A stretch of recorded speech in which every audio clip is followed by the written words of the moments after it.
Good evening, one and all. Take two. Welcome back to the show.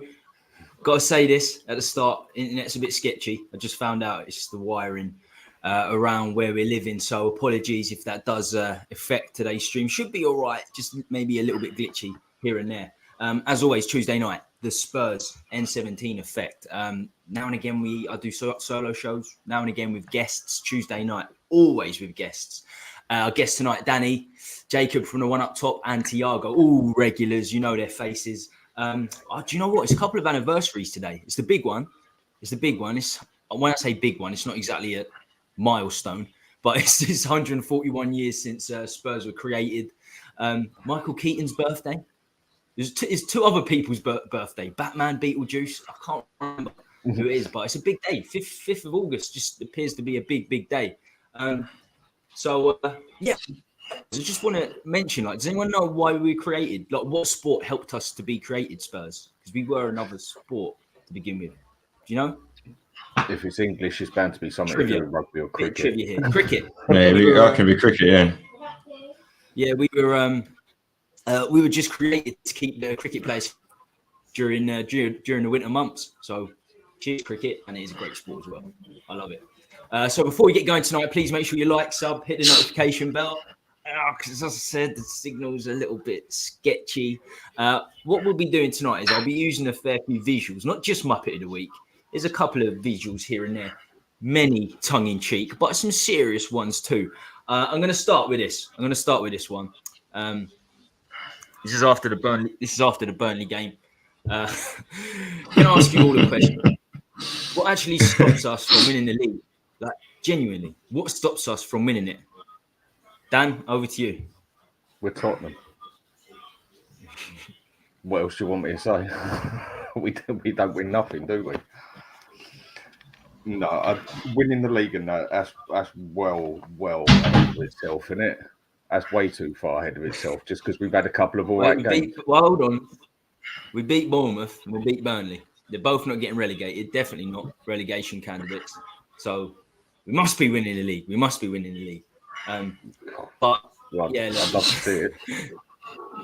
It's very, very tongue-in-cheek. But I remember this time 2 years ago, not exactly this time, but around this time 2 years ago, we won our first 3 games under Nuno, and people were talking about it. People were saying we were going to be challenging for the title this year. No. You know. And he got manager of the month. Fickle fans. It all changed after the Fulham loss. Everyone was like, "What's Ange doing? He's a terrible manager." This, that, and just changes day in, day out as a Spurs fan. But I can safely say, not only we're not winning the title, I don't think we're challenging for it. But back to some serious talk. The Burnley game. Jacob, did you watch the game live? It's difficult to watch the game live, obviously, in this country. Did you watch it live? Yeah, I got a decent stream, to be fair, so I watched it comfortably with a couple of beers. So, yeah, it was. I must be the only one that never has a stream or is just so busy with the kids losing their heads and just never getting a chance to sit down and watch it. But I did watch the extended highlights. And Jacob, what did you make of the game? Individuals, who stood out, just the performance in general? Yeah, when we went 1-0 down, I went to the fridge to get another beer because you just think to yourself, here we go again. After the Fulham result, here we go Tottenham again after a good start. But then, what I was pleased with was the response, because the Tottenham that I know, whether we've had Gareth Bale or Harry Kane, would have just lost that game. No characters would have turned up and we'd have lost it or drew it, and people would be complaining. But then I felt that once we got the equaliser, there was no turning back. I was worried about Sonny going through the middle because up until that game, I didn't really have any confidence in Richarlison or Sonny. So when the transfer window ended and we had them two as our strikers, I didn't have confidence we were going to get too many goals. But then, Son quite quickly shut me up. But yeah, it was a good response, to be fair. I didn't get too hyped up. I enjoyed the victory, but you got to understand it's Burnley. Do you know what I mean? Because when I did my video after the game, it was kind of like Burnley reminded me of Blackpool. When Blackpool came up, they played some wicked football. Do you know what I mean? Everybody enjoyed playing Blackpool, but the fact of the matter is they had a few 5-2 losses and ended up going back down. So what was the point of playing the the nice football and going up against Man United and Tottenham and Chelsea and just getting beaten, and then going up against your rivals and getting beat. You've got to have a plan B. So as much as it was a good performance by us, I felt that Burnley made it pretty easy for us because all we had to do was half press, and we got the ball back. I was impressed with pretty much everybody. You know, the Pedro Porro pass was something I didn't think he had in his locker. Like that pass was. I don't think that pass has been spoke about as much. You know, like when I don't know if you remember when AC Milan played Liverpool in the Champions League. It was incredible. It was absolutely incredible. I loved it. So cool. You took ages coming to us then. Oh, did I? Oh, my internet's pants, man. My internet's pants. Oh. I was just saying, I'm 100% in agreement. That Porro cross. I know it's a final goal, but that was inch perfect. You see Son's eyes light up before he even touched it. He knew he had the one touch. Bang. Perfect. Do you know what it reminds me of? Do you remember when Kaká set up Crespo in the Champions League final against Liverpool in Istanbul, sorry? I didn't. But then when you mentioned Istanbul, yes. Yeah. Do you remember that pass? Kaká's was better, but it was similar to that. I was just like, mate, I didn't know you had that in your locker. But then, you know, going forward, Pedro Porro, I enjoy watching him sometimes. It's just, you know, going into the season, I haven't got great faith in him going backwards, but yeah, everybody did their job, really. I think man of the match was obviously Son for the hat-trick, but if I was going to shout out anybody, it'd probably be Doji. Like, that guy just... I know he was all right at Udinese, but I'm telling you now, like I did a video earlier, we need to give him a new contract now because everybody's going to be looking at this guy. The guy's top-notch, if you ask me. Yeah, right, Thiago, I'm times. guessing you saw the game. You're lucky out there. You ain't got to mess about with streams, this dodgy shit that we have to do over here. So what did you make of the game, my friend? Well, first I want to apologize because it seems like there's a hurricane going on right now. My window is just shaking a lot. So if there's sound behind, it's just the wind. And please let me know. It's all happening today because my internet's so bad I might even have to end the stream soon. But you're just chilling when there's a hurricane. Like, I would not be on the stream if there was a hurricane behind me. You might get blown away with a hurricane. So we could just see Jacob and Dan sitting here. So this city is just weird. You will find everything in Rio. It's the best place to be. But about the game, I thought it was interesting, the lineup. I truly didn't think Richarlison was going to be benched after he scored against Fulham. Not that I thought. Do you think he was benched or do you think he was injured? Do you think he was benched or injured? Do you think he's? I think he was benched. But I didn't expect that because he was playing for us. Then he scores a goal against Fulham, so you go 1+1. You know, he probably think he would start, but he didn't. And I think now it just gives us more room to imagine what's going to happen going forward after the international break. Is someone going to start on the left and we put Brennan Johnson on the right? Is Brennan Johnson going to be on the bench? Is Brennan Johnson starting on the left and keeping Kulusevski on the right? That's something we will only see after the international break. But I think the game overall was good. We struggled in the beginning.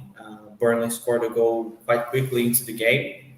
I think that's something that is just going to happen with every manager we have because every single manager struggles with the team starting slow.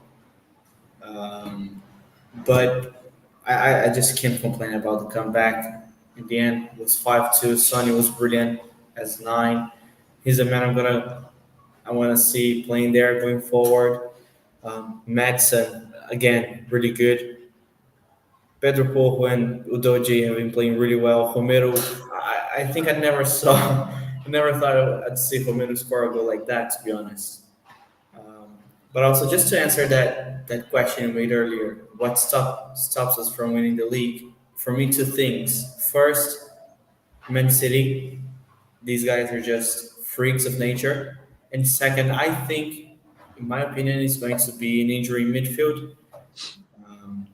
Our midfield has been playing really well, but if one of them get injured, we have 3 players that just don't really fit the system, in my opinion. So that also stops us from winning the league. Hopefully, all of them are going to come back from the international break healthy, and we're going to keep going because we have a really tough run of fixtures coming up after the Sheffield game. Hopefully, because the depth isn't there. We're going to talk about the transfer window in depth because it's slam shut Friday. I haven't done a guest stream on it yet. I've done a solo affair where I was talking about it a little bit with the people in the chat. But it's a big talking point. Did we get what we needed? I mean, Tiago, you mentioned Brennan Johnson there, and you're right. I definitely agree with you. It opens up Son scoring a hat-trick opens up many variables. Who's going to play up there? Because Brennan Johnson has played there for Wales. You know, was he signed as the right wing, even though got Kulusevski there, Solomon there, Porro can play there? There's a lot to discuss, a lot to talk about, especially in terms of the transfer window. But Dan, coming back to the game, what did you make of it? The performance as a whole? You worried that we still conceded two? We still conceded 2 goals against Burnley. Well, he's Burnley at the end of the day, and everyone has turned a blind eye to that because we won that 5-2. If we start from the front, what have I been saying to you from day one? Son is done as a winger. He's finished. He's over. He can't cross. He's lost that yard of pace. Stick him down the middle. He will score goals. Lo and behold, we stick him down the middle. He scores a bloody hat-trick. That was the first thing I kept going on about people for a long time. Son needs to play as the striker. I mean, Richarlison, he's just useless, isn't he? Fella falls over his own feet. We pretty much... To be fair, I think it's safe to say you have been announcing that every stream since you've been on here. You have been announcing that Son's done as a winger and he played up top. And yeah, you banged him in. So do you think that's it going forward? Richarlison's never going to play up top. If Son's fit, he's staying as a number 9. Well, look, why try and fix something that's working? It's blatantly obvious. Well, the problem is, Dan. The problem is, it's Burnley. That's what I keep coming back. It's Burnley. Yeah, but to still go and score a hat trick against anyone is good. Now, our defence didn't look that bad, but both goals, I suppose you can put them both on Porro because he was out of place. And defending, Porro is not that good. Porro is better off going forward. I mean, for me, you're going to be better off having him as a winger. Like that dead ball he done, crosses he can do, passes he can do. I think he'd be better up front. But he seems to definitely be doing better than Emerson at the back. Adoji, I watched him a couple of times last year, and Udinese. He is a quality player, and he's just looking better every time he touches the ball. He's a quality player. Our defence, Romero, I thought it was a stupid idea giving him the vice captain. Yeah, do you know what? It seems to have worked for him, doesn't it? He seems to actually like it. He seems to have actually settled his head down a little bit and not be so fiery now. Van der Ven settling in well. Sar's looking good. Even Kulusevski had a good game. I mean, for me, that last game was the first. I saw a crazy statistic today with Romero that he hasn't given up any free kick away, any fouls away, or been booked. No yellow cards, which is not hasn't had a yellow card, nothing. I mean, that game against Burnley is the first decent game that Son's had. His other games have not been good at all. Kulusevski hasn't been any good in the past few games, even though one of them he scored, he still had a poor game. But it just all seemed to work. I think the problem we are going to have is when we come up against a better team with people who can attack properly, that is where you're going to really see this defence get opened up a little bit more. And from what Thiago said, I can't say I'm that bothered about the midfield. It's the defence that is our problem. One injury, and then we're back to Eric Dyer and Davis. Then we're in trouble. Am I being overly negative? I don't care if I am. I don't care. But I just want you to tell me. Do you think I'm being overly negative when I say the attacks? We haven't played against a good attack yet. Fulham, Munoz. No, we haven't. Bournemouth, Solanke. Brentford, no Tony. They had Visa. Burnley. Man, you're all over the place at the minute as well. Look what they just did with Arsenal. Man United had Garnacho. Man United had Garnacho, Rashford, and Anthony. We haven't come up against. Brentford didn't have Ivan Toney and we struggled. They could have scored 5 goals that game, like easily. What's the guy? Mbuemo or something like that. Mbuemo, yeah. Had lots of chances against us, and they didn't even have Ivan Toney. So I do agree when we go up against a better attack, which I believe we have Sheffield and then it's Arsenal, isn't it? A team that a lot of people have been saying hasn't performed the same level they were performing last season, but still they have a really good attack. They are way more built into a system than United, for example, was the best team we faced so far. So it is also a problem, but it's just there are just so many things. Midfield and defense for me, one injury, we're one injury away from a disaster. You also have to think that I think January we have the African Cup of Nations, so Sar and Bissouma will be out for a long time. And today, the only midfielders we have to replace them are Skip and Højbjerg, who just don't fit the system. So there are lots of variables that can stop us. So we need to make as many points as possible this first. We've got cover in midfield, though, haven't we? We can handle an injury or two in midfield. Maybe not a long term, but we can handle an injury or two in midfield. Defense, like I said, one defender gets injured, we're back to Davis or Dyer. That is where the real trouble is. I don't even think it's Davis or Dyer. I think it's Dyer or Phillips. I think since Reggie went, Davis is definitely backing up the Dogie, isn't he? You mean, well, yeah, but Davis can cover left and centre, can't he? And I'd rather have Davis. I don't think he can in the back four. I think for Wales he plays left centre back, and for Spurs he can play left centre back. But he's no centre back in a four. But I guarantee he can do it better than Dyer. Oh, well, I think they're both as bad as each other. I think us four sitting here can do it better than Dyer. But I'd rather have neither of them. That's why, like, you know, when people are telling me about it's an 8 out of 10 window. How many managers are we going to go through when characters like Davis and Dyer are still there? Like, I've gone as far as saying that if someone said to me N17 Sanchez or Dyer, I'd rather have kept Sanchez. Yeah. We'll get onto that. We're definitely going to get onto that. So I was going to ask, look, we've already pretty much covered it. 5-2 against a side that if they don't go down, Burnley, they'll be very, very close to going down. Have you seen the adulation as being a bit over the top? I tell you what's over the top. If somebody's giving this 8 out of 10, this transfer window, that's out of the top, over the top, I should say. What's interesting this season is that no Europe for the first time in, I think, 15 years? We're not playing on TV. We're just not playing on TV. It's Saturday, 3:00 kickoff, Saturday.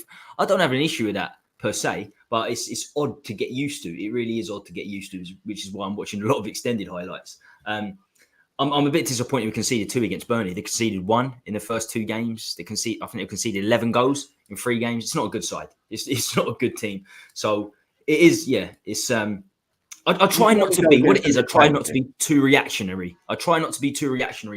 These days, whether results go well or badly, because my emotions pretty much gone from Spurs these days.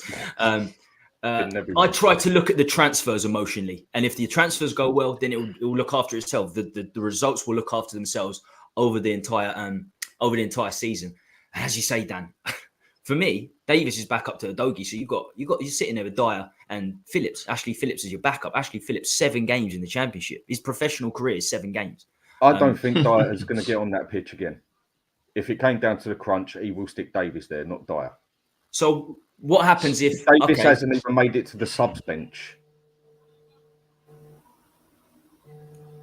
So so if VDV and Romero get injured, if VDV and Romero get injured, what do you think is going to happen? Who's going to Davis and then who?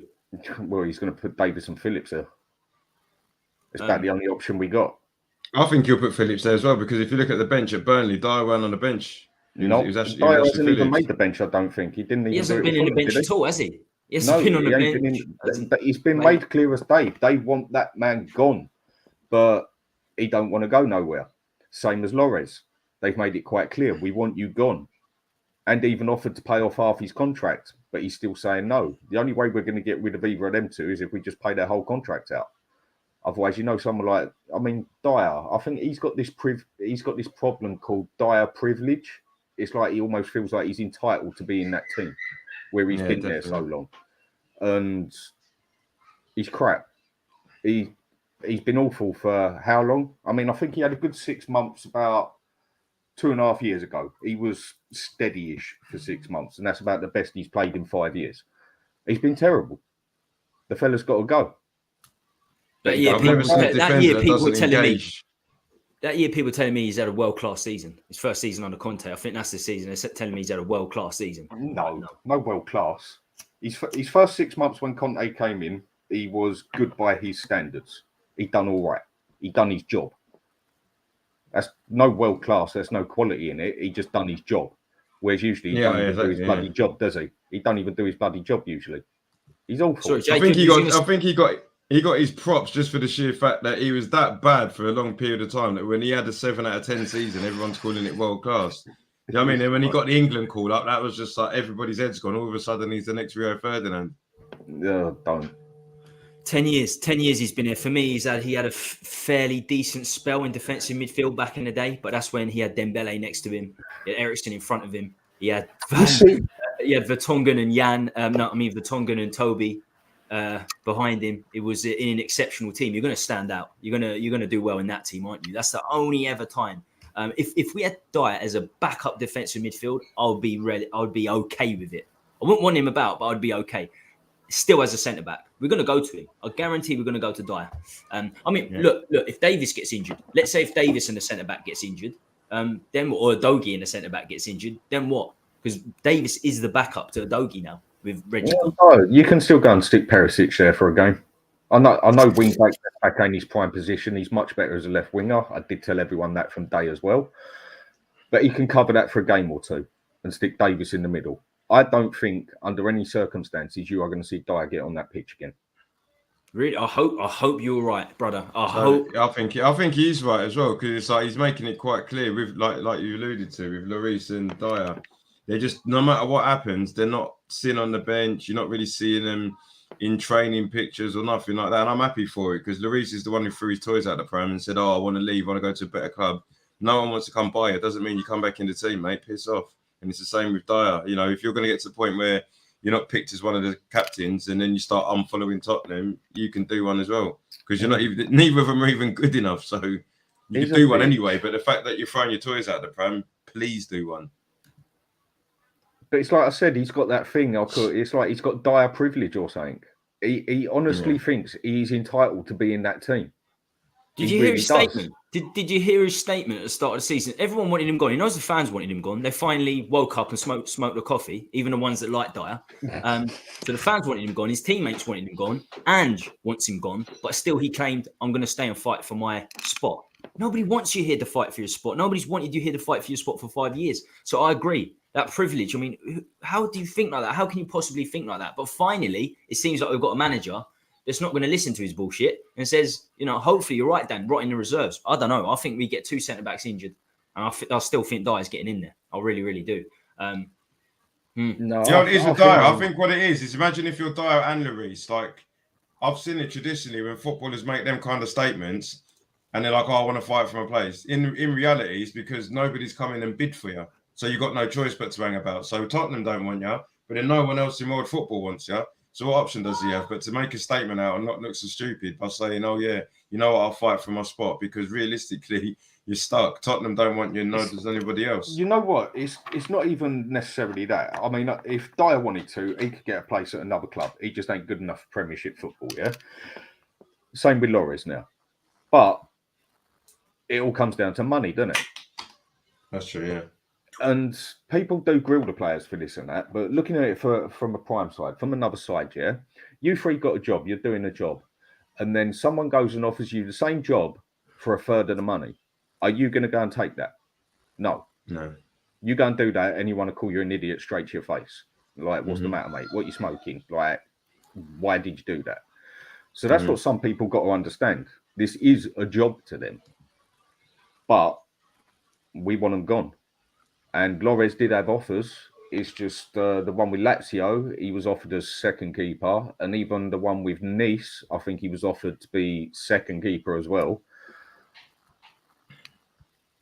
I'll sit there and take my £100 a week, keeper. thank you. I'll sit there and take my £100 a week at Spurs. You, as you say, you'd be stupid not to take. You're only human at the end of the day. No matter how much we dislike them and how much people slate them, at the end of the day, it's their job, this and that, whatever. Why am I gonna go sit on a bench somewhere and move my whole family and everything and that for them to pay me 25 grand a week? I know it's hard life and everything. When I can sit where I am, settled basically with a family and that, and get paid over 100 grand a week. But you're bang on, mate. Problem. That's another now, problem. The wages we give to these players, the contract, the the overextensions to contracts. Why did we give Lloris a 2.5-year contract when he was coming to the end of his career 2 years ago on 100 grand a week? A 35-year-old, you've got to be given 2 years maximum, a year and a half. So we're stuck with him. We're stuck with He his should have 100 been grand a gone week. 3 years ago. 3 years ago, that man should have been We're gone. stuck with his 100 grand a week. Eric Dyer, he signed a new 4-year contract a couple of years back as well. Why are we giving these large contracts out to weak players? Ben Davies, we gave a 3-year contract at the start of last season. Who's going to pick him up on a free? Who are we scared of in a year's time? What club's going to come in and scare us to pick him up on a free? Seriously, at 31, 32, just give him a 2-year contract. Give Lloris a 2-year contract. Our recruitment's shocking in terms of bringing players in. Our recruitment shocking in terms of finding clubs to sell our players to, and the contracts we offer. Ridiculous. Absolutely the problem ridiculous. is with selling the players, Tom, is the fact that we don't do what Chelsea do and what other clubs do. And then that's right. Buy the player. He has a crap season. They usually get rid of him then. Or they might give him another half a season in the next one. And if that don't work, bang, baked potato, see you later, mate, you're gone. January, off. We give him another season and then another season and then put him out on loan and then another season. And then you have the problem like you've had with Ndombele, where he's had 4 years basically at Spurs now and he's only done about 6 months at Spurs. No one wants to buy him because of the money and no one wants to buy him because he's had 3.5 crap years at Spurs. Whereas, say, Richarlison, if we hang on to him for another year and a half now, we'll have the same problem with him. Whereas if we try and get rid of him in January, we might still get a couple of quid for the fella. Mm-hmm. But the longer you hang on to them, the longer they become dead wood, and then they go past dead wood and become charcoal, basically. They're burnt out. They're done. Nobody wants to take that chance. Chelsea got it right. You only decline in value, don't you? If you're not Exactly. if you're not there as a footballer, you only decline in value. And Exactly. You look at Ndombele now. Like, it's against the point. He's like we're paying him. We're part paying his wages, and he's just going on holidays and that. Do you know what I mean? Like realistically, for a player like him, he's going to go to Galatasaray, get his tan on. You know, him and Ndombele Sanchez are having a few cheeky lines after the game. Do you know what I mean? Good because they don't have to come on, man. Galatasaray's holiday, we all know that. Even Wesley Sneijder said, you know, he went to Inter Milan, Real Madrid, Ajax, all these massive clubs where fitness was an issue. And then you look at Wesley Sneijder now. He says part of the reason was because he went to Galatasaray, had his feet up, getting paid loads of money, and didn't really have to put no effort in. But then all these Turkish fans are like jumping around, like holding his t-shirt, and he admits that he's playing terribly. So someone like Ndombele is just going to go there, get 200 grand a week, you know, go to Marmaris on the weekend, have a few beers, and then who have we got next week? Fenerbahce. All right, cool. This is what Tottenham does. So Dan's bang on. Like, we're just getting players, giving them ridiculous contracts, and then the only option we've got is to send them out on loan and pay off their wages. And when you're looking at Ndombele, man, like when he's 50 years old, he's just going to laugh at us as a club. If I was Ndombele, everybody cusses him out, but I'd be like, I didn't even have to play any sick football, but I'm getting paid more money than a lot of these footballers. Like, you look at someone like Ericsson and the career he's had. He's never been on 200 grand a week. Do you know what I mean? But he smacked it for us. He's still doing all right at United. The geezer nearly died, and he smacked it at Ajax. But he's never been on the wages and Ndombele's on. It's crazy. Harry Kane, you know what I mean? He only just about. I think he matched Harry Kane's wages, didn't he? With what Harry Kane was doing for us. It's a great point. And Son signed a new contract. Yeah. Son signed a new contract last year, and he still wasn't above Ndombele in terms of wages when he signed a new contract. There you go. He's on any on 150s or 180s, Son. But look, you got to look on it this other side as well, though. Yeah, when we went for Ndombele, he was a very wanted person. I mean, I don't see why he was so wanted. He had a good session in the Champions League, basically, and had a good season in the French league, which to me is, apart from one team, is no better than the Scottish league. So it's a farms league, basically. You know where the police come down and play football as well, basically, and that is. And quite a few people wanted him. If you want the player, you got to pay the wages. You got to cough up. It's just every time Tottenham seem to go for a big transfer, a big name or whatever, yeah, it goes tits up. It don't work. Every time we go for the smaller player as such, it's where we've had the bigger hits in life, isn't it? Like Gareth Bale, you know, Dele Alli.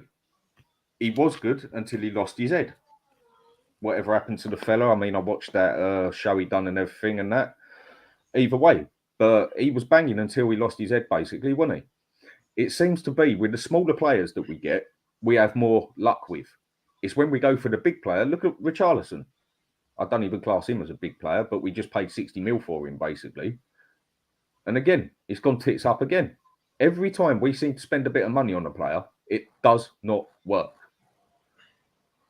That's why I'm quite happy we've gone back to the older way now of start getting some of the young ones in. And I still think we've got steal of the century with Jamie Maddison. Mm-hmm. Yeah, and he's quite an expensive player. But it seems like when we spend the big money, we're looking at getting a couple of seasons out of the players and then reselling them. So that's what we've done. 30 mil. 30 mil we got Maddison for. I think it was 40 mil, wasn't it? 40 mil. Well, then basically 40, but we gave them Winks for 10 mil. So basically 30 mil we paid for him, yeah? It says 46 mil and the Winks was separate. So I think we still paid 45. We still paid 45 mil. He's a 60 mil player anyway. Yes, because 60 mil player. He's a 100 mil player all yeah, exactly. day long. It doesn't matter. Yeah, if Declan Rice is 100 million, then so's James Maddison, because James Maddison scores goals and sets up goals. Declan Rice don't do that. Declan Rice is a quality player, but he doesn't score on a regular basis like Maddison does, and he doesn't set them up on a regular basis. All right, Rice got one the other night, fair play to him and that, but they're two different types of player. One's more defensive, one's more attack, and it's usually the attacking one that's worth the more money. So if Declan Rice is worth 100 mil, then James Maddison's worth 120. I think age may have something to do with that. But look, no, Maddison is an unbelievable signing. That's what we're getting to now. You can see this visual here. Spurs ins to 23-24. So basically, Thiago, rate the window, my friend. Rate the window. I know Jacob mentioned 8 out of 10 earlier. I don't think he meant he would give it 8 out of 10. But just be honest. What do you? How do you rate the window? I mean, Brennan Johnson, highest fee 55 million euros. These are in euros, by the way. So Maddison 46 million euros. Van der Ven 40 million euros. Kulusevski 30 million euros. Vicario 20 million euros. Velise 15 million. Ashley Phillips 2.3. And Solomon on a 3. I've crossed out Porro there because Porro doesn't count for me. Porro was signed in January. It comes out of the January budget. It was mandatory this summer. It was mandatory that we signed him. Kulusevski's different. It wasn't mandatory. He could have gone this summer and not stayed at Spurs. So I don't count Porro. I count Porro as a January transfer. So what do you? How would you rate this this window, Thiago? Now it's slam shut. Is this a rate of like ins and outs or just the players that we signed? Just ins. I'm going to get to outs in a second. Okay. Just ins to start with. Okay. Just ins, I'm going to give 6.5 out of 10 because I like the players we brought. I think James Maddison has already proven it was a hit. Well, at least for the first 4 games. I'm not going to jinx him. So for the first 4 games, it was really good in the Premier League. I think everybody can see that we got a quality player in him. I really like Van der Ven as well. I watched him in the Bundesliga. I thought he was a good player, maybe a little bit too rash, but still 22 years old. He can still improve and develop. But for me, a few players were still missing. I would have liked another central midfielder. And you guys were talking about Dyer and Lloris refusing to leave. I think Hojbjerg is another one that was really funny because apparently the João Palhinha move to Bayern didn't happen because Fulham didn't get a replacement for him. And they wanted Hojbjerg. And Hojbjerg said no because he thinks he's too good for Fulham, even though 3 days before that, he was just rinsed by Fulham 90 minutes from start to finish in the league. But yeah, that's the player Hojbjerg thinks he is, but he isn't.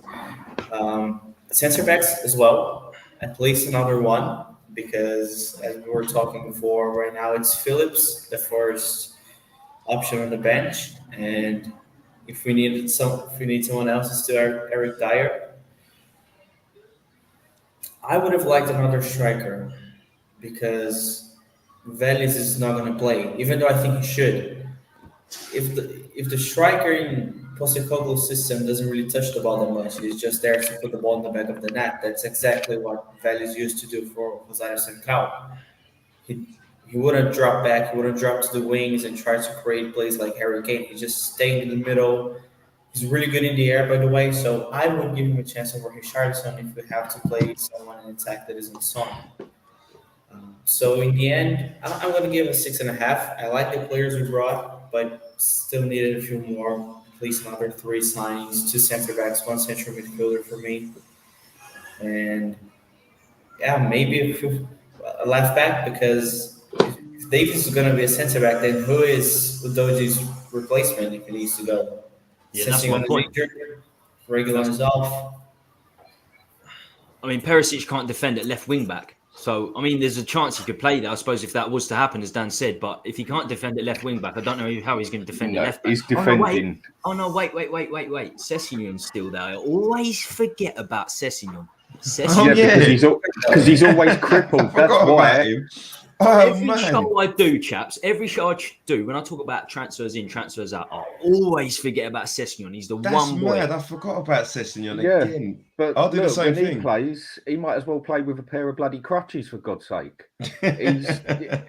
He's got Weetabix for ankles. He's always injured, and he's not a left back. He's always injured. He was signed from Fulham as a left winger. I see him play the Championship year. He came up with Fulham, Craven Cottage. I went there a lot. He was outstanding as a left winger, almost a striker. He scored 15, 16 goals. We're putting him at left back, competing with Davis when he first showed up because Rose wasn't interested. Him and Davis at left back. It was crazy, some of the transfer business we've done over the years.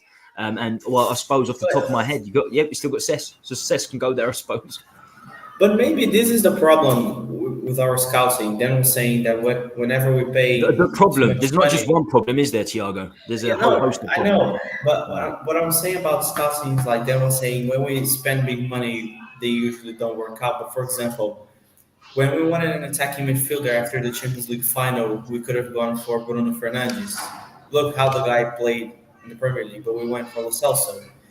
It's just that Tottenham, every time they just look for these players like Sessegnon, who plays left back, left winger. He doesn't have one position where he's really good, and he's just average in multiple positions, like Ben Davies. He's an average left back, he's an average left wing back, and he's an average centre back. But Tottenham just loves these players, and that's why we are where we are. We need players who are really good in their positions, like James Maddison. He's a great attacking midfielder. We paid £40 million for him. Okay, that was cheaper than the market, but he's a guy who's outstanding on one position, and he's been playing well. So that's the type of players we need, not like Sessegnon, who plays 50 different positions, but he's shit in every single one of them. So Tottenham needs to look at players. We need a left back, get a great left back. We need a right back, get a great right back. And not just a guy who can play right back if needed. So for me, that's one of the problems in our scouting. We just look for these players who can play in like 50 different positions. As you can see, Dan, Thiago's giving it a 6.5. I think we'll say 7. We'll round it up. We'll say 7. How do you rate this year's transfer window? All right. Well, okay. You'll say 6 in that case. Thiago's gone with 6 in that case. Dan, would you make it a transfer window? Overall, my friend, ins. Well, if I'm going to rate this one, I've got to look at it in a couple of ways. Our first 11 is significantly stronger now. But again, we have no depth. We have no cover in defence. And you could say we have no cover for a striker because we might as well just rate Richarlison out of it because he's just that poor. But with the players that we did get, we got some very good players in there, especially for the money we spent as well. Kulusevski, for me, do you know what? I rate the player, but he can come and go. He's too predictable in what he does ever since he's had that injury. You can just read him like the back of your hand. You know what he's going to do 9 times out of 10. I think the other thing that's made it good is like we've almost got these 2 other players that we had anyway, but they actually play now. Sarr and Basuma. That was one thing I was screaming for last season. Why was we not playing Basuma? Well, because Conte didn't like the way he played. Well, to be fair, he was injured the second half of the season, wasn't he? He was injured. But Conte even said it that Basuma don't understand my way, and what he wanted Basuma to do was just stay back and defend and do nothing but defend. Whereas Basuma, as soon as he's got the ball, he wants to go forward. He's an attacking box-to-box player. Udogie, that's another brilliant buy. 15 mil. Vicario, keeper. I said to a few people, give him a chance. But it's like people almost wanted him to fail because everyone wanted Raya. Maddison, still of the century, all day long, without a doubt. Like I said, easily 100 mil player.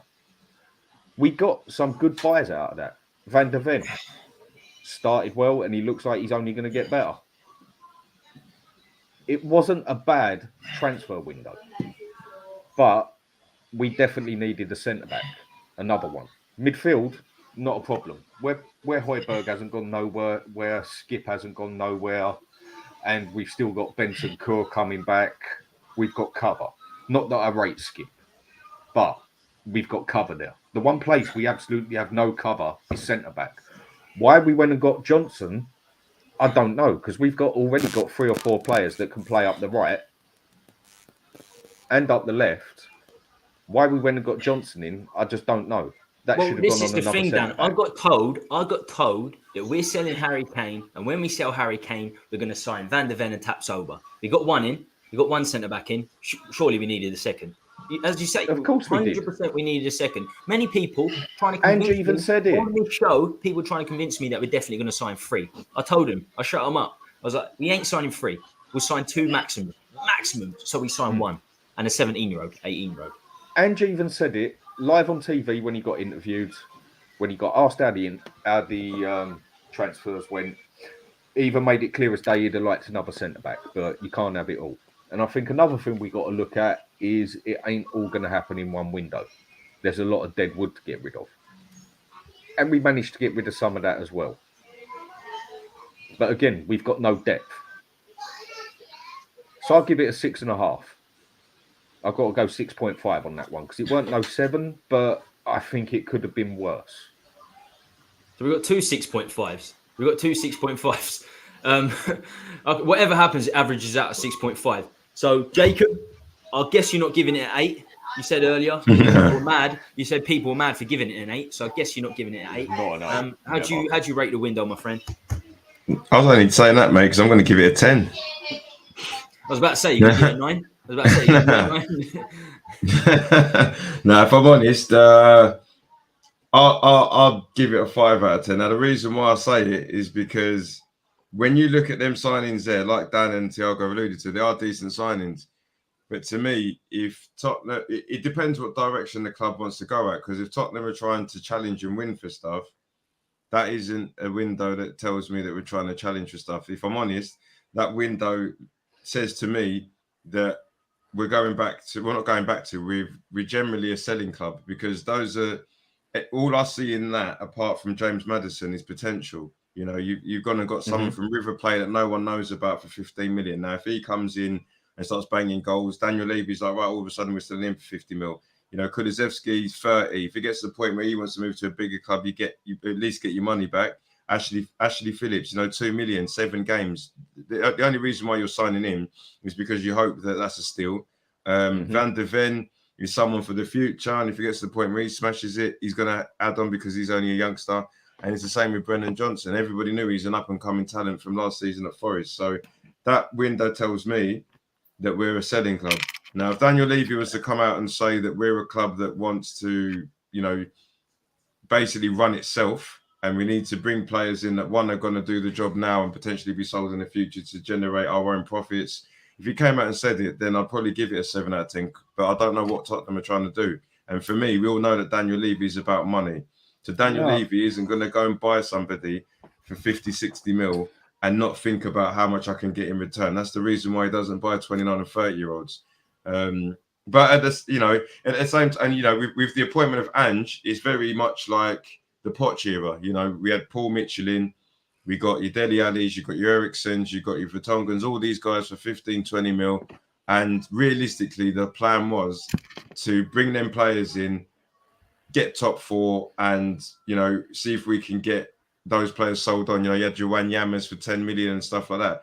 Fortunately for Daniel Levy, Pochettino built a team that pretty much nearly won not only the Premier League but the Champions League. We weren't quite there, so it seems to me that, let's say Ange was to do a mad thing and get to the point where we've got 15 games to go and Tottenham are still second and with 3 points off Man City, and it's January, let's say. Do you guys honestly feel that Daniel Levy is going to go, all right then, Ange, what do you want? Do you need a £50 million centre half? Do you need another striker?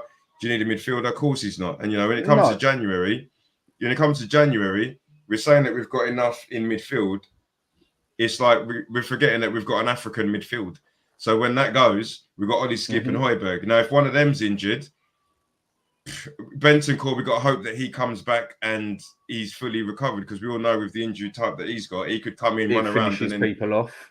He goes again. Do you know what I mean? Like, you look at Callum Wilson, he'll have a good little stint and then he's gone again. So it's one of those. It's like, I agree with the lads in terms of the 6s and 7s, but it all depends on where you're looking at it. If we literally hold our hands up and say Tottenham are just trying to be a self-run machine, and if we've got to sell 1 or 2 players to fund business and do whatever, then fine. But I want my club to win stuff, and we've all been starved of it. So, right. If Let me it's ask you a based on question. Sorry to interrupt you, but I've got to ask you a question here, yeah, because I can't go 100% with what you're saying. Okay. As all I've heard over the past 3-4 years is that Tottenham have lost themselves. There's no process there. What are they doing? What do they want to do? Now, we've tried getting in the do it now managers who've won everywhere they've been except Spurs. We've tried getting in players that can supposedly do it now. And then as all I've heard is everyone complaining, we want a process. We want to start from somewhere. We want to build up. We want to know where we're going. And to me, it looks like that's more what they've done now. Where they've gone for the younger lot this time, it's a process. We ain't going to fix up in 5 minutes. We ain't going to fix up in 1 or 2 seasons. We need a bit of time to build on it. And, but weren't we saying the same thing under Poch? And look, how did that go? Yeah, but that's Poch. That's fine. So we're doing that process again. What it is, I think we've both got different views of the process. We've got different views of the process. No. What my thing is that, like, what it is. I know, Jacob. Before Dan came back, I was going to say I'm in 100% agreement with you. I'm in 100% agreement. I am. Yeah. Look, everyone has some great points on all of the players, but this is not the mindset of a club that want to win things now. You just got to look at the ages. It's happened time and time again. But we're not going to win things now. We've done it with Brian Gill. We signed him for £35 million, selling on fee. That's what we're looking for. We're looking for 2 good seasons and a selling on fee because they're young. We see it with Spence last season. We've seen it with a few. I'm happy with Brennan Johnson. I think Brennan Johnson's a good signing. Not what we needed, but good young player. And you've got Maddison's there. Maddison's ready to go. A fantastic signing. We knew Kane was going. So Levy had to sign someone ready. And Maddison was that man. The rest of them, Van der Ven, 38 games in 2 seasons in Bundesliga, very much unproven. Vicario, 14th for Empoli, unproven. Veliz, 19. Ashley Phillips, 18. Solomon, 3, who was behind Willian at Fulham last season. For me, this is not anywhere close to a great transfer window. And to go with your point, Dan, the depth as well. You mentioned the depth a lot. Because we had too much dead wood to get rid of as well. Otherwise, we couldn't pick it all together. Now, I can't stand Levy. I'd love to give him a phone call and offer him out for a beer and say, I'll see you next Tuesday, mate. That's exactly what I think. But you still think, Dan, we didn't have the opportunity to sign another centre-back? We didn't have the opportunity to sign another centre-back. I'm sure we did, yeah? I'm sure we did. But that's Levy for you. But look, I hate to have to compare it, but they got it right. Look at Arsenal. And everyone was laughing at them doing it like this. And it's taken them 4 seasons. And then next thing you know, bit of experience on them and everything after a couple of seasons and that, they're up and running.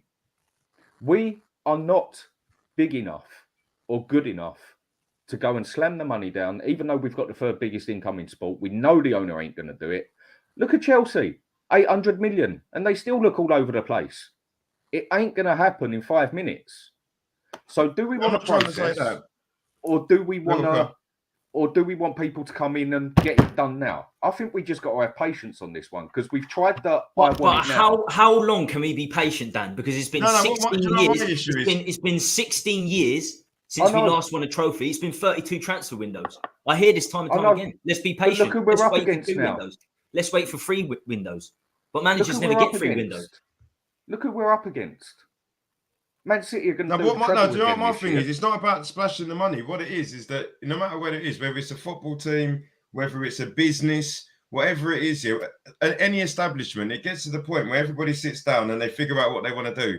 You know what I mean? So I don't, you know, if you're a business owner or anything like that, you sit there and go, right, this is what we're going to do stage by stage. But with Tottenham, it feels like we just lick our finger, put it in the wind and go, right, we'll try that. So if the young, I agree. you know, pretend they're in Pochettino, we go and get him. Oh, that don't work. And then it's like, all right, then we'll go and get Mourinho. That don't work. All right, then it just gets to the point where we're just guessing. Now, for me, it's like, you don't have to chuck money. Like you said, with Arsenal, they've decided, right, we're going to get a young manager and we're just going to back him the whole way. So if it got to the point where, you know, we finished 8th and then we finished 8th again, but then you kind of slowly but surely saw that this is what the process is, then cool. The issue is with Tottenham is that we'll get Ange, we'll give him all these players like these. It'll get to the point, let's say we start off well and we end off terribly and we end up finishing 8th again. All Tottenham fans are going to do is go, oh, you know what? He needs to be backed properly, all this stuff. And then somehow he'll get back properly. Halfway through next season, he's not cutting the mustard. He gets sacked. We bring another person in and we bring in another manager that's completely the opposite to Ange. So then when Tottenham do that, but that's what I don't get. There's no process. If Daniel Levy, I'm not saying he's got to come out, but if he filled me with confidence that we're bringing in Ange, we're bringing in these young players, and we're looking to not sell any in order to be in 4 years' time challenging, I'll hold my hands up and give it 4 years. But we all know that if Ange ain't cutting the mustard, we'll sack him and we'll go and bring in like a manager that's got completely different philosophy. That's the cycle. Like you say about that's the cycle. So you look at Conte, for instance. Conte, we had all them players. Do you remember, Tom? I used to say to you, the reason why it don't work with Conte is we've got a load of players that want to play front on football. So then we've just got rid of Conte and brought in someone that brings him front on football. But then Tottenham, if Ange isn't cutting the mustard, they'll go and get Conte back. So where's the process? It's just everybody guessing and hoping it works. But and I tell you now, we need to give it a chance to work. And the other thing is, when have we been a selling club? When? I mean, over the years. No, we haven't. I We think haven't been a selling club for about 6 or 7 Levy years wants now. us. I think Levy, the way he signs players, We get all our to money. be a selling club. I think what he does, he wants us to be a selling club. But when we spend the money on young players for big fees, as you said, Ndombele 22 million, 40 million for N17 Sanchez, we're trying to resell him for double the money. But the recruitment's so bad, we don't, and they're terrible. But we don't need to. That's just it. Other clubs need to bring in money through selling players. Tottenham don't. We sold nobody for anything of significance. And we had the third biggest income in sport. Not football, sport. And that was without selling players. Tottenham's money comes from outside of the football side. We make so much money off of that stadium through the boxing, the rugby, the NFL, the Formula One, and about the only thing I think me and you agreed to that's got to go on there now is WWE. And they've got the old packet, ain't they? Yeah? We don't need to sell up to bring the money in. That's just it. Someone like Chelsea, they need to sell up to level their money up because they can't make a penny through their stadium because it's knackered. Other clubs, they need to sell up to bring the money in. I suppose the way we haven't Levy done it operates, for nearly 7 years. the way Levy operates, he needs the money coming through the stadium. I agree, but the way the Saudis operate, they don't need money coming through the stadiums. They've got money. They just got money, so they will spend. They've got money anyway. I mean, they've spent 1.1 billion, Chelsea. Yeah, but they haven't got an FFP ball either, have they? We have. In the last 3 transfer windows, they've spent 1.1 billion. So they don't need the revenue. We need the revenue. Levy's all about the monetary gains. So, and you've got to look at the selling players. We hardly keep our best player. Bale, Modric, Kane. We do end up selling them. Yeah, but come on, that's going back like 12, 13 years and stuff like but that. They were a world-class player. We had to sell them. Yeah, our but best we players was But back then, we was a mediocre little club who couldn't get out of what? Who was lucky if we ever got into 9th place, 8th place. Who's our best player? Who's been our best player over the last half decade? Kane. Where's he gone? He's not here. Yeah, but we kept him until he was 30, 1 year left on his contract, and still got 100 million for him. That's the selling club. That wasn't the plan, was it? We wanted to keep Kane and win titles. That should have been the plan. Oh yeah, but look, win titles, yes, yeah. No, we ain't going to win titles. We must be about 100 years behind Man City. We're about 5 or 6 years behind Arsenal. Liverpool are still 5 years in front of us. Anyone who even looks at us at winning titles and that, as far as mate, they need to calm down on what they're smoking. It's but that's what the frustrating is, because if we had a set process, it's like not even process, just simple things. Like when we were challenging Chelsea and Leicester, all you needed was a little bit of input from the owner. I'm not saying it was guaranteed. You know what I mean? Nothing's promised, mate. Daniel Levy could have given Pochettino 100 million. We still finished second. But what it is that just when you feel, you know, we're all Spurs fans of a long time. Just when you feel like you're getting there, it's like Daniel Levy supports Arsenal. It's just isn't it? When you're sitting there and you're thinking, if you're sitting there thinking, all you got to do is just do one little thing. We're not asking for much. Just, you know, and what do we do, Jacob? Harry Redknapp. What do we do? 500 days without transfer. We're fighting with Leicester for the title. 500 days without a transfer. Stupid. Do you remember Harry Redknapp, guys? Do you remember when like we had like Clint Dempsey and all these guys, but we was actually doing all right. And then Harry Redknapp, Eden Hazard comes out and says that, you know, Tottenham wanted him and he was interested. Aguero was at Atletico Madrid and he was interested. What happens? He gives us Louis Saha. Yeah. Do you know what I mean? Exactly. And it got to the point we had all these defenders line up, Ryan Nelson, and then what happens? Oh, we finished third. Well, do you know what I mean? So, like I said, it's like we're all right. It just gets to the point where Daniel Levy, if he just came out and said, look, I just want to build a squad and it needs to be self-sufficient where players come and go, and that's how we're going to build our success. If it got to the point we had Maddison for 3 years and sold him for 100 million, it'd annoy me, but I'd be like, well, Daniel Levy said it at the beginning, you know, when he bought Maddison, cool. But then it's like, you don't know what's going to happen with Maddison. Maddison could smash it this year, smack it next year, and then all of a sudden it's like Man City come with 100 million and he's gone. And you're like, well, what are we trying to do if we've just sold someone like that? No. It's one step forward and we two steps have not back. been, no, it isn't. Not in that aspect, no. We have not been a selling club for 6 or 7 years now, possibly more. Why? Because we haven't had a good enough place to sell. Because we haven't had a good enough place come on. to Are sell. you telling me no yes, one had in 2017 getting Kane 2 years ago? And we 6 years ago. He had a 6-year contract. That's why he stayed. So he wanted to go. He wanted to go. Then we're obviously not a selling club, are we? If we didn't let him go. If we're a selling club, then Kane would have gone. We saw how bad we were without him. We saw how bad we were. Look, at the end of the day, forget how bad we are, this and that. At the end of the day, we said, Levy turned around and said, no, Kane, sit down, be quiet. You're staying here, mate.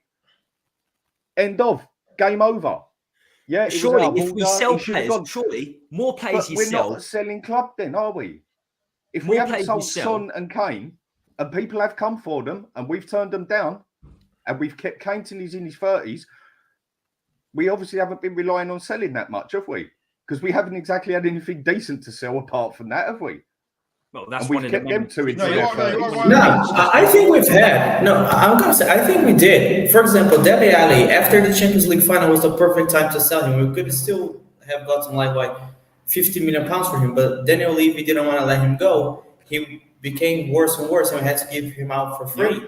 Eriksen as well, we could have gotten 80 million euros for him after the Champions League final. He didn't want to sell him. He left in January for 20 million.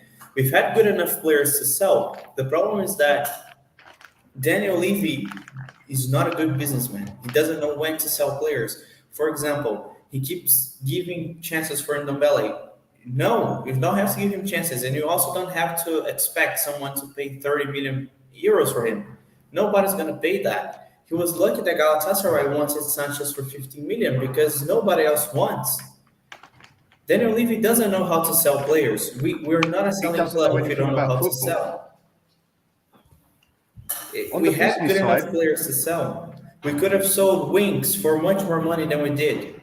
But he didn't want to sell. We could have sold Eric there for 50 million pounds for Man United. Yeah, but what I'm saying is, he could have sold them and got money for them, but he didn't because he didn't want to. We're not a selling club. He isn't. Exactly. We are not a selling club. We aren't.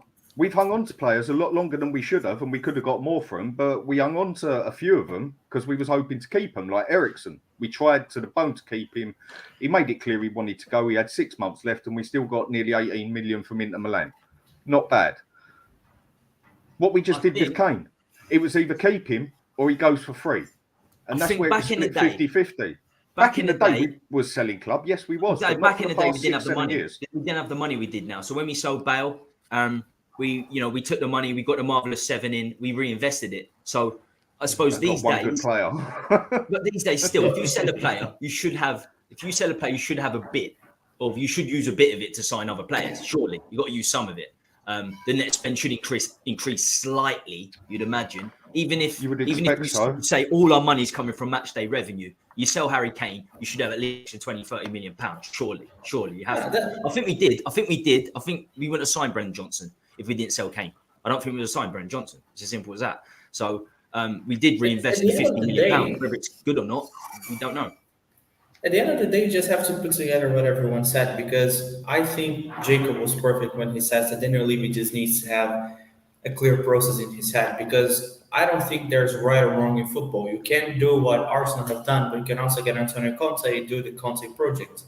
However, you need to understand that Conte, he wants these like top players already, that he's able to get just as many players as you can think of, bring them together as a team and quickly deliver. While Arteta what he has done is get these players and brew this team for 2-3 years, and then they start to really perform. So if Daniel Levy has that process, it's fine. But the thing is, at Tottenham, that's just never going to happen, because I'm already going to tell you, his Charleston is going to be dead. He is going to be one of these players we can. You know what, Thiago? I think we give Levy so much. I think we give him so much leeway by saying this will never happen. This will never. It should happen. So we should be on to him saying this should happen. We give him so much leeway saying we expect nothing to happen, and because we expect nothing to happen, nothing happens. I think the Spurs fans have to be more expectant. I think we have to be more ambitious. The problem is with Spurs fans, compared to every other supporters out there, we are the least powerful of our club. Now, if all the Arsenal supporters, or all the Chelsea, all the Man U, all the Man City, all the Liverpool, all the other teams, their supporters got together and said, right, we ain't going, it would smash their club in a big, bad way. They would know it through income, Spurs, it wouldn't really bother us that much, because we've got so much income out of the football. I agree, 100% now. And plus, where our stadium is in London, people on holidays and everything just want to come over and see this magnificent stadium, or they want to come over and watch from South Korea and watch Son play or whatever else. You could fill up that whole stadium week in, week out without a bloody Spurs supporter in there. That is the problem. That is our problem now. We have not got this power over Levy. And you're right, He's mugged us all off into this situation, thinking that the stadium's going to do this for us, the stadium's going to do that for it. And I use my old phrase for it. He's shafted us all so many times, I'm surprised we don't all limp. It's, but and it is what it is. I've got some cracking chats. I've got the last 10 minutes or so, we've had some cracking people in the chat. WTP, always a big part of the channel. If my internet allows me to put it up. No, it's having a field day. I wish I had money to buy my microphone from Tesco. You're in a very echoey room. Everyone's coming around to that. I don't really notice it. To be fair, I think every stream we've done is slightly echoey, so I'm used to it. It don't make a difference to me. No, it's not echo. It's because I've already told you this. I have a school near my building. So at the time we make the stream is when kids are going home. So they all start screaming like there's no tomorrow, because they just happen to leave school, and there's a construction site, so that's why there's a lot of echo. But what I also just wanted to say is that you just need to look at the biggest club in the world right now and see that selling players is not a problem. If you are a player, you go to Pep Guardiola and you say, I want to leave. They leave. But they have the process. They have the structure. They sold Gundogan, who was amazing. They got Kovacic for free. They didn't even spend money for his replacement, and he's doing brilliant. They got Julian Alvarez for 20 million euros. You don't need to. If you sell like a Harry Kane for 120 million, you don't need an 120 million player to replace him. Just someone who fits what the manager wants. So that's when everything comes together. You can't sell players, but you just need to do what you plan to do. It's not like, oh, okay, let's completely change it. Let's say we're doing ABC. We say, okay, and let's start doing XYZ. No, keep doing ABC if that's what you want to do. Man City have been doing this for years, and you know that when Haaland leaves, when De Bruyne leaves, they're just gonna stay.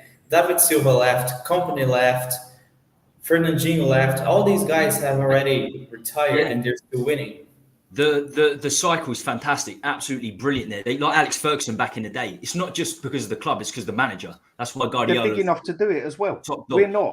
Guardiola's top dog for that reason alone. People and still Cancelo, think you miss Cancelo, Thiago. For me, best fullback in the world, one of the best fullbacks in the world. Let him He go. was They at the get a time. youth player through. They get a youth player through. Young, is it Rico Lewis? They put it in through. And then you were saying they're big enough to do this. I think it's also a process.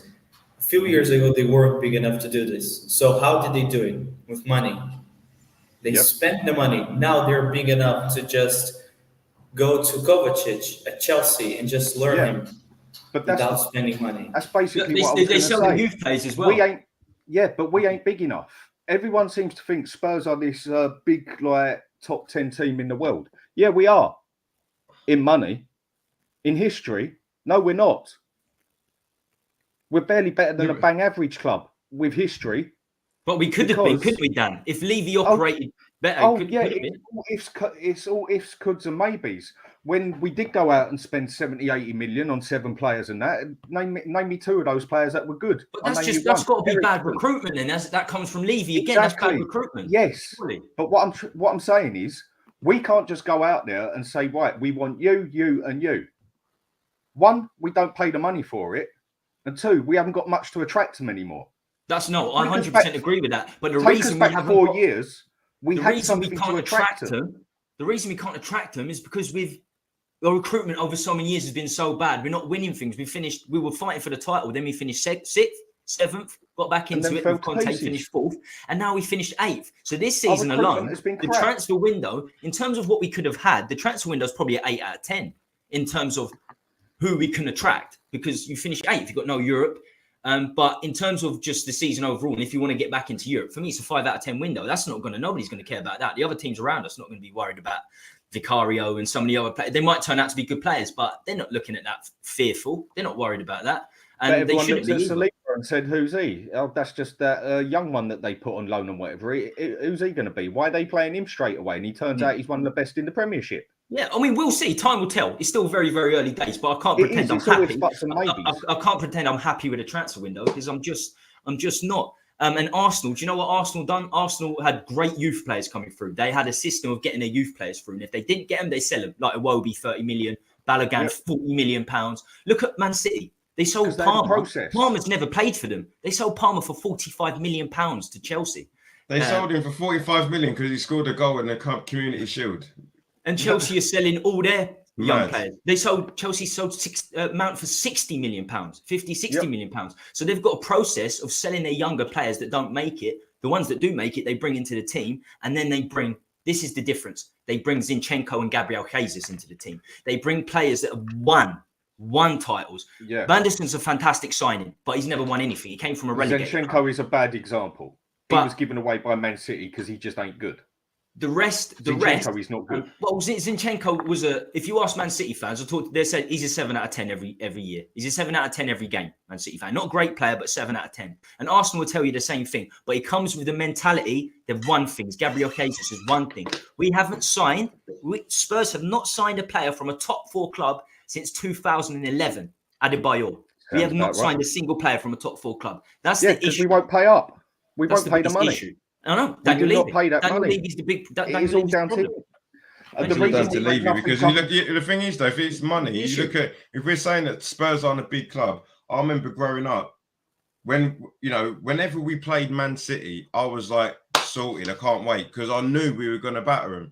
So I'm not saying that we've got as much money as them, but if we're the 3rd most profitable franchise in the whole world, I'm not saying get Man City money, but we've got the money there. If Man City can do it with money, so can we. You know what I mean? But we won't.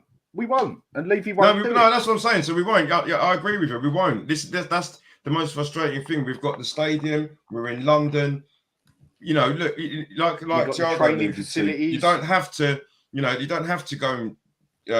Man City have pumped all the money in.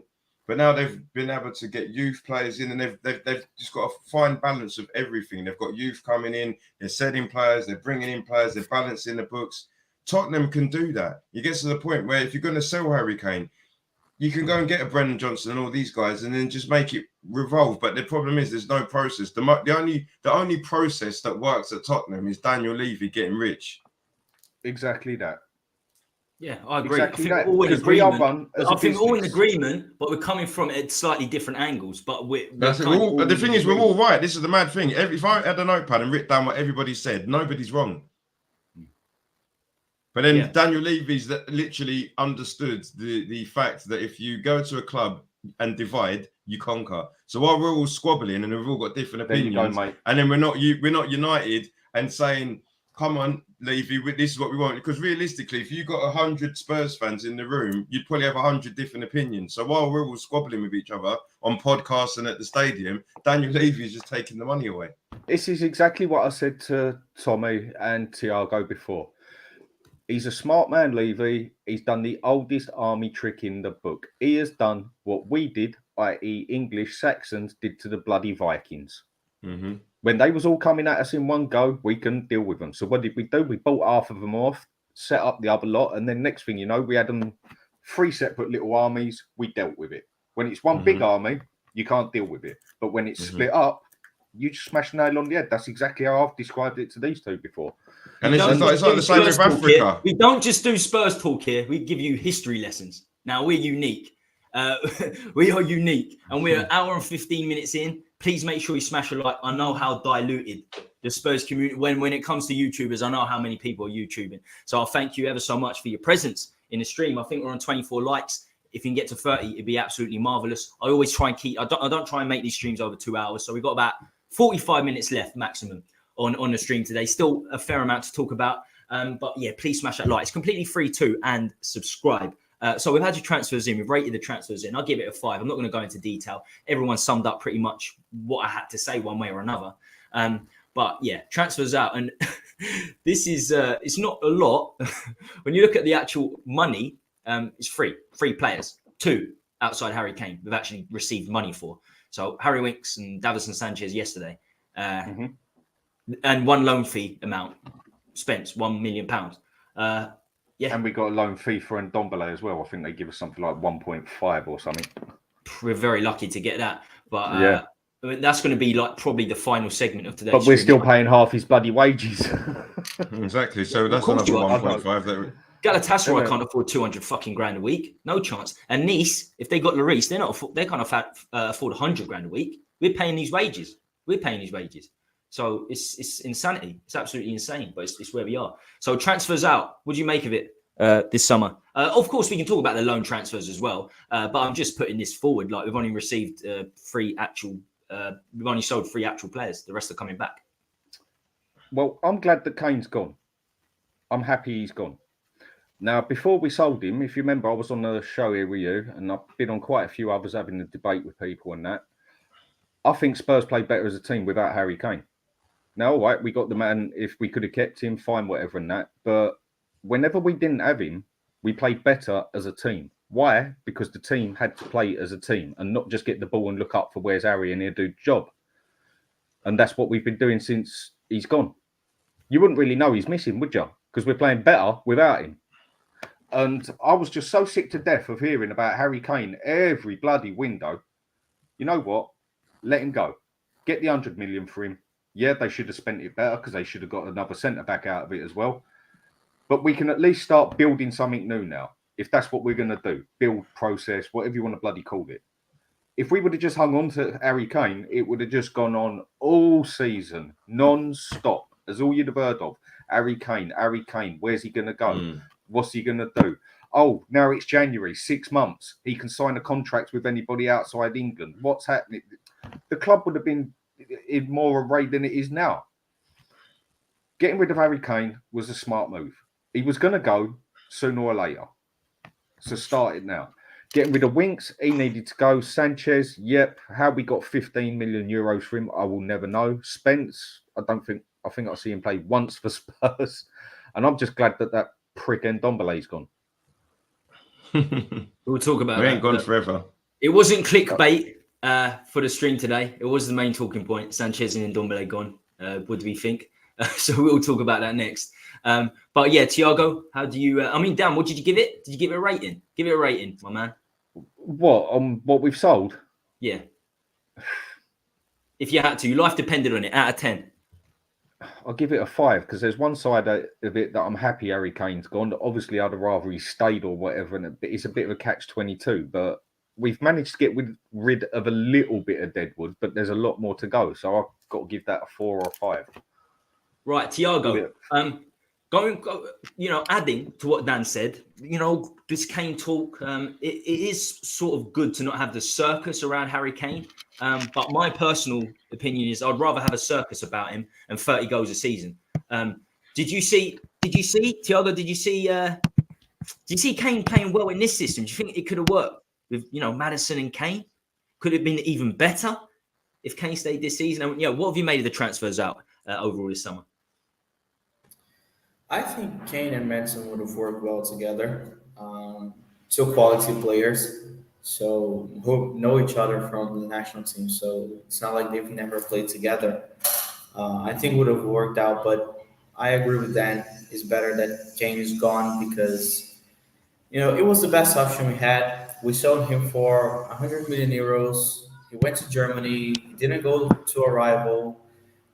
The whole Harry Kane talk around us would be just terrible because it'd have players who would want to have a chance in the team, but Harry Kane is still there and he doesn't know if he wants to stay or go. And as we were talking just before the players that left, Man City, if a player wants to leave, they leave. That's the process. It's better to not have players who don't want to stay.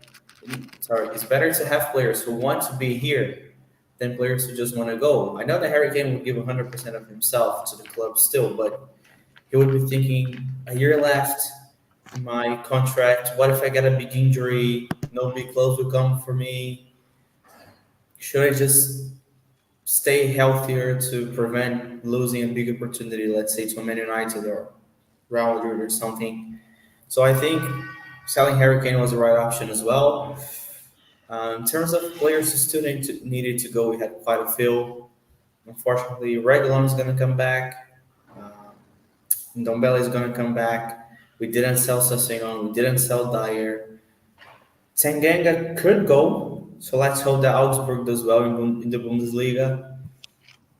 I would have sold Brian Hill. I just don't think he's going to make it. He's like Sassenon. Where is he? What's he doing? Nobody knows. Yeah, exactly. So I would have sold him.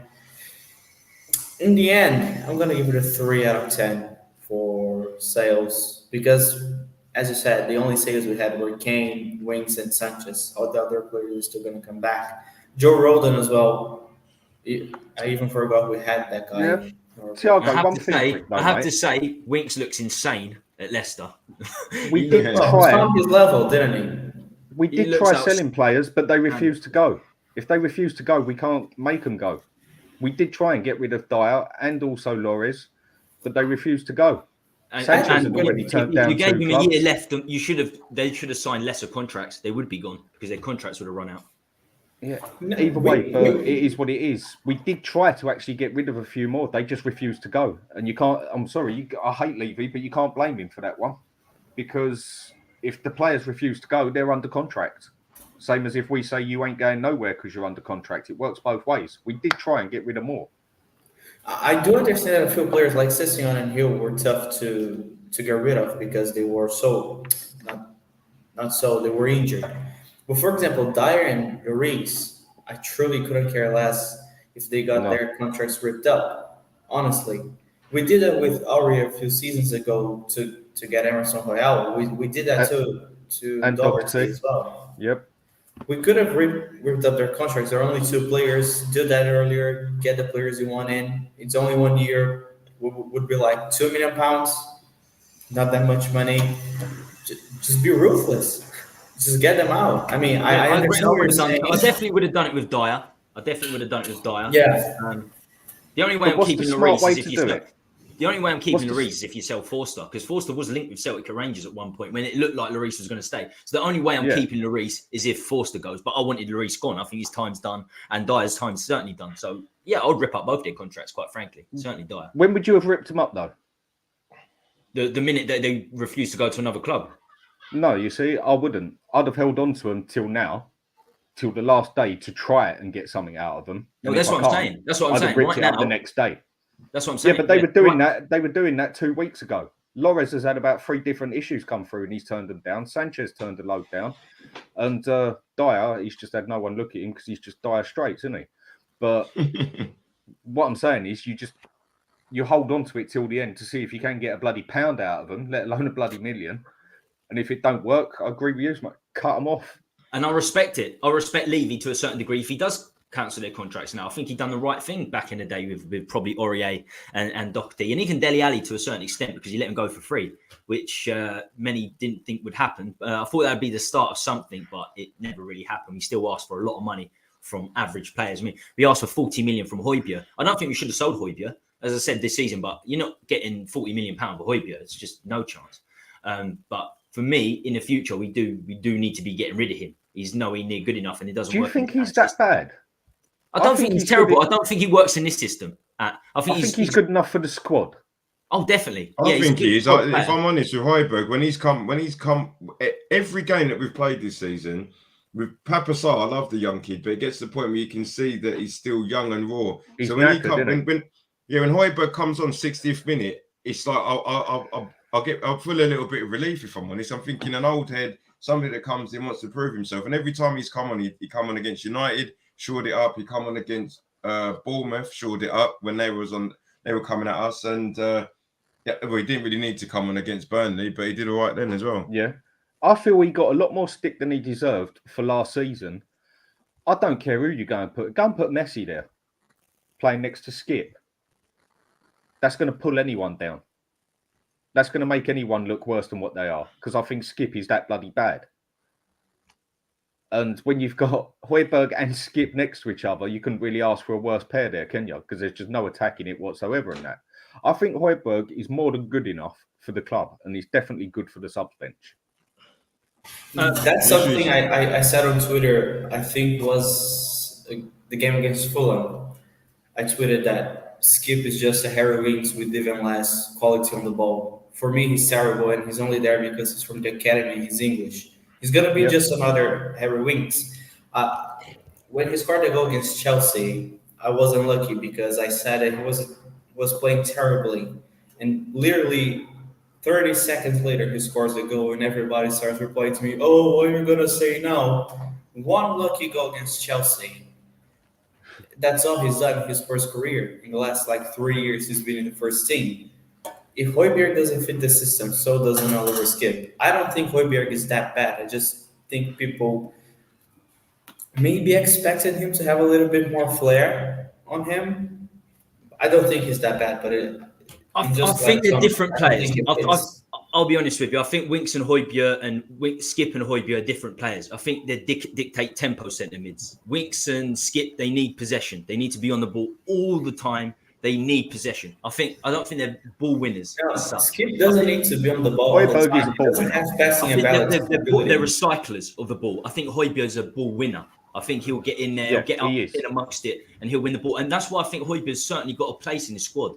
What I'm saying is, if he was up for sale and he was available, putting 40 million pounds in his head is ridiculous. That's insane. And but then who are we going to go and get? If you want to sell Højbjerg and get a replacement, then fair enough. If you just sell Højbjerg alone, I don't want him gone, definitely not. And this African Cup of Nations thing with Basuma Assar going, it would make no sense to let Højbjerg go. But I do think they're very different. Look, I watch a lot of Championship football, and Skip pretty much got Norwich promoted single-handedly. Him and Aarons in that season. I talked to a lot of Norwich fans as well. They absolutely adored him. They adored him. He had an unbelievable season. I think his first 6 months at Spurs under Nuno, him and Son were our best players in his first 6 months. He got massive injury a year, and he come back and he wasn't good. For me, probably should have been loaned this summer. Probably stays around because of the African Cup of Nations. And I do think I think Winks got a bit of leeway as well because he's academy. come through the Spurs academy. But I think there is something there. There's quality there. And I'm not angry about our centre mid. I think the centre mid quartet's the positive that's come out of this summer. Our centre mid's as good. He's definitely up there with the top 4. And I'm really glad we kept Lo Celso over Ndombele. I'm not a massive Lo Celso fan, but I'd rather him backing up Maddison than Ndombele. That's for sure. Ndombele, mate, he's fat. He's lazy. I don't think he's that fat. Everyone says he's fat. He's got skill. He's got fucking skill, lazy, man. and that's what's annoying about him. He's got skill, but it's like he almost wants the person to put the ball at his foot and do the bloody trick for him. Oh, do you know what? I'm going to order my Big Mac. Yeah, mate, pass the ball for me, and that I cannot stand him. Exactly. He's awful. He plays like he's stoned, doesn't he? Stoned is an understatement. He'd be the perfect stoned player. on what? It ain't smoking a joint. If anything, the fella's been on a crack pipe, for God's sake. He's been on the meth. No, because if he had a crack pipe, he'd probably run around a bit. No, that's if he'd done a line or two. He does a crack pipe and probably running circles. I feel like slapping him in the face. Don't have a Big Mac, mate. Have a packet. I don't think he's that fat. I just think he's proper lazy. Do you know what? He'd be perfect in, your pitch invasion, your 6-a-side soccer team on a Monday, football team. Like, they've got different leagues, haven't they? He's perfect for that. 20 minutes, a 20-minute man. He lasts 20, even for Napoli, he came on for 20 minutes. He done a job for them. They ended up winning the Scudetto, so he's part of a good team.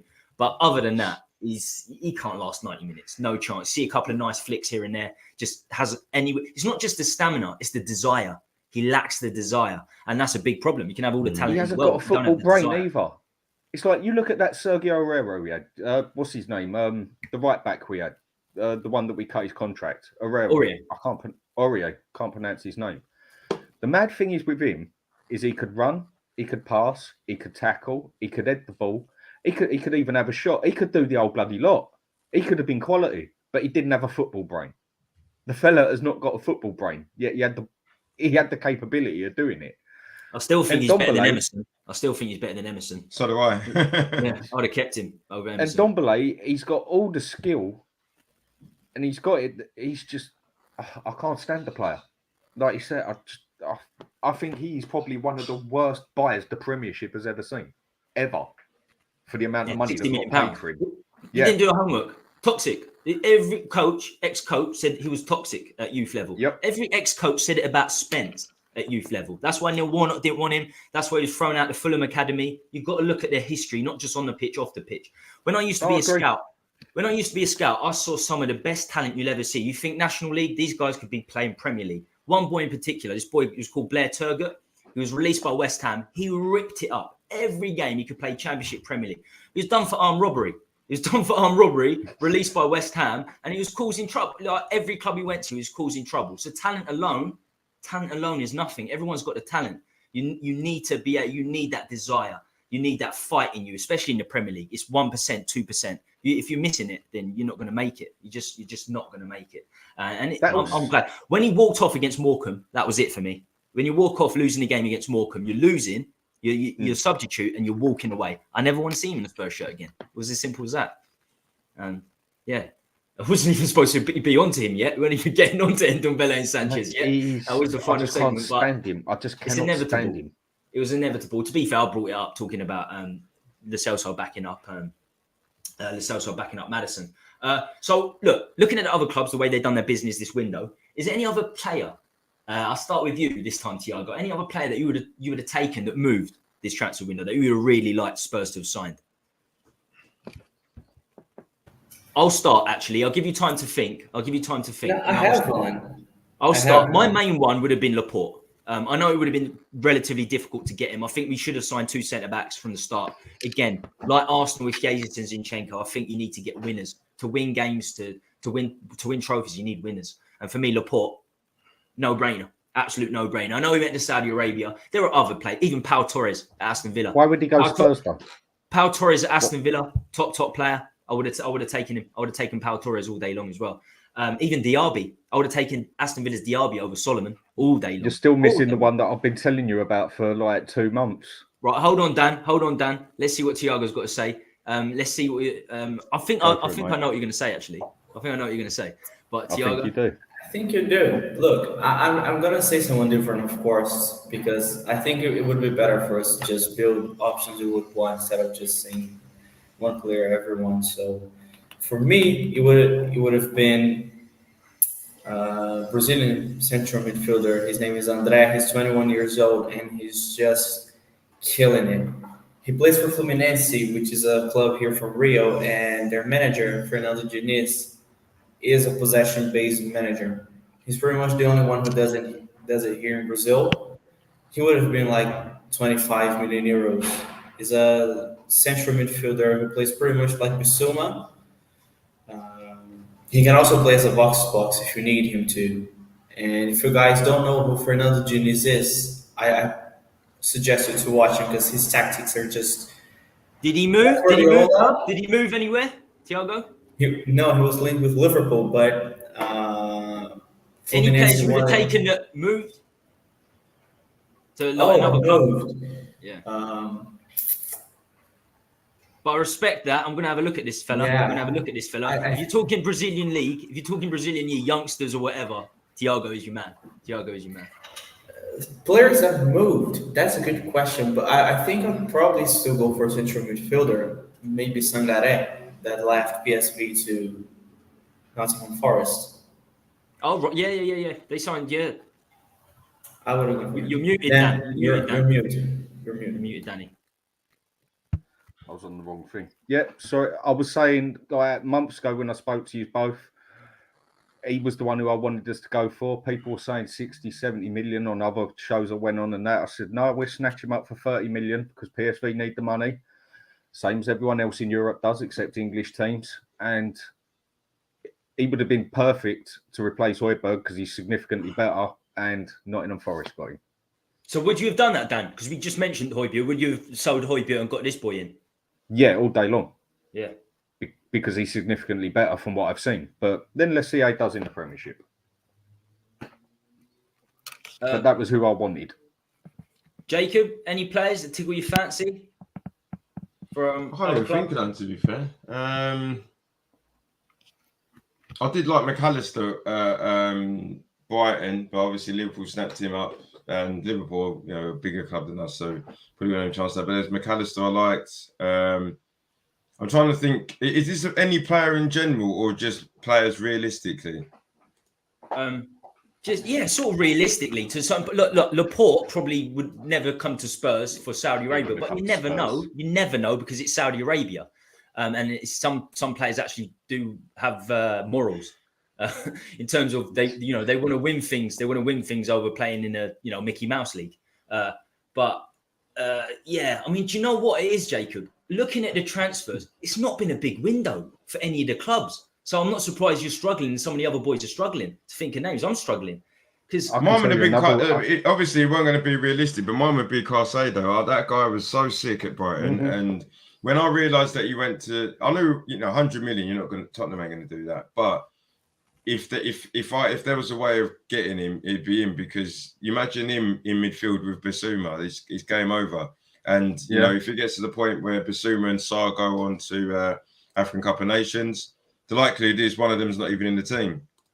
Do you know what I mean? Because he's that good. So Bissouma more likely would have been in the team, but Sarr would have been learning his trade, and it'd have been good. And as soon as he went to Chelsea, I thought, like Dan said before, these players treat it as a job. Now Caicedo would have got the money anywhere, but you've gone to a place where, like, I just don't understand why he went to Chelsea. I know the money's great, but you would have got that money elsewhere. You'd have better off going to somewhere. Like, it was him. He should have gone Liverpool, mate. But look at their history. They've won the most in the past 20 years. Who's this? They've won more than Man City. Chelsea. They've won more than Man City in the past 20 years. That's what I'm saying. But in the last 20 years, but if you go historically, Liverpool won more than anybody. So do you think, Jacob? Do you think? I know this is coming completely off topic. I've actually had this saved up. I've had this saved up, so it's the perfect time. Do you think Chelsea really will fail on the Poch? Do you think Chelsea really fail on the Poch? So this is Danny on Twitter, some Spurs. I think it's brilliant the way this man, with his love for Spurs officials, sacrificed his career to infiltrate Chelsea FC and ruin them. That's his true love for Spurs, and very noble, honourable of him, and all of us fans appreciate the sacrifice he's made.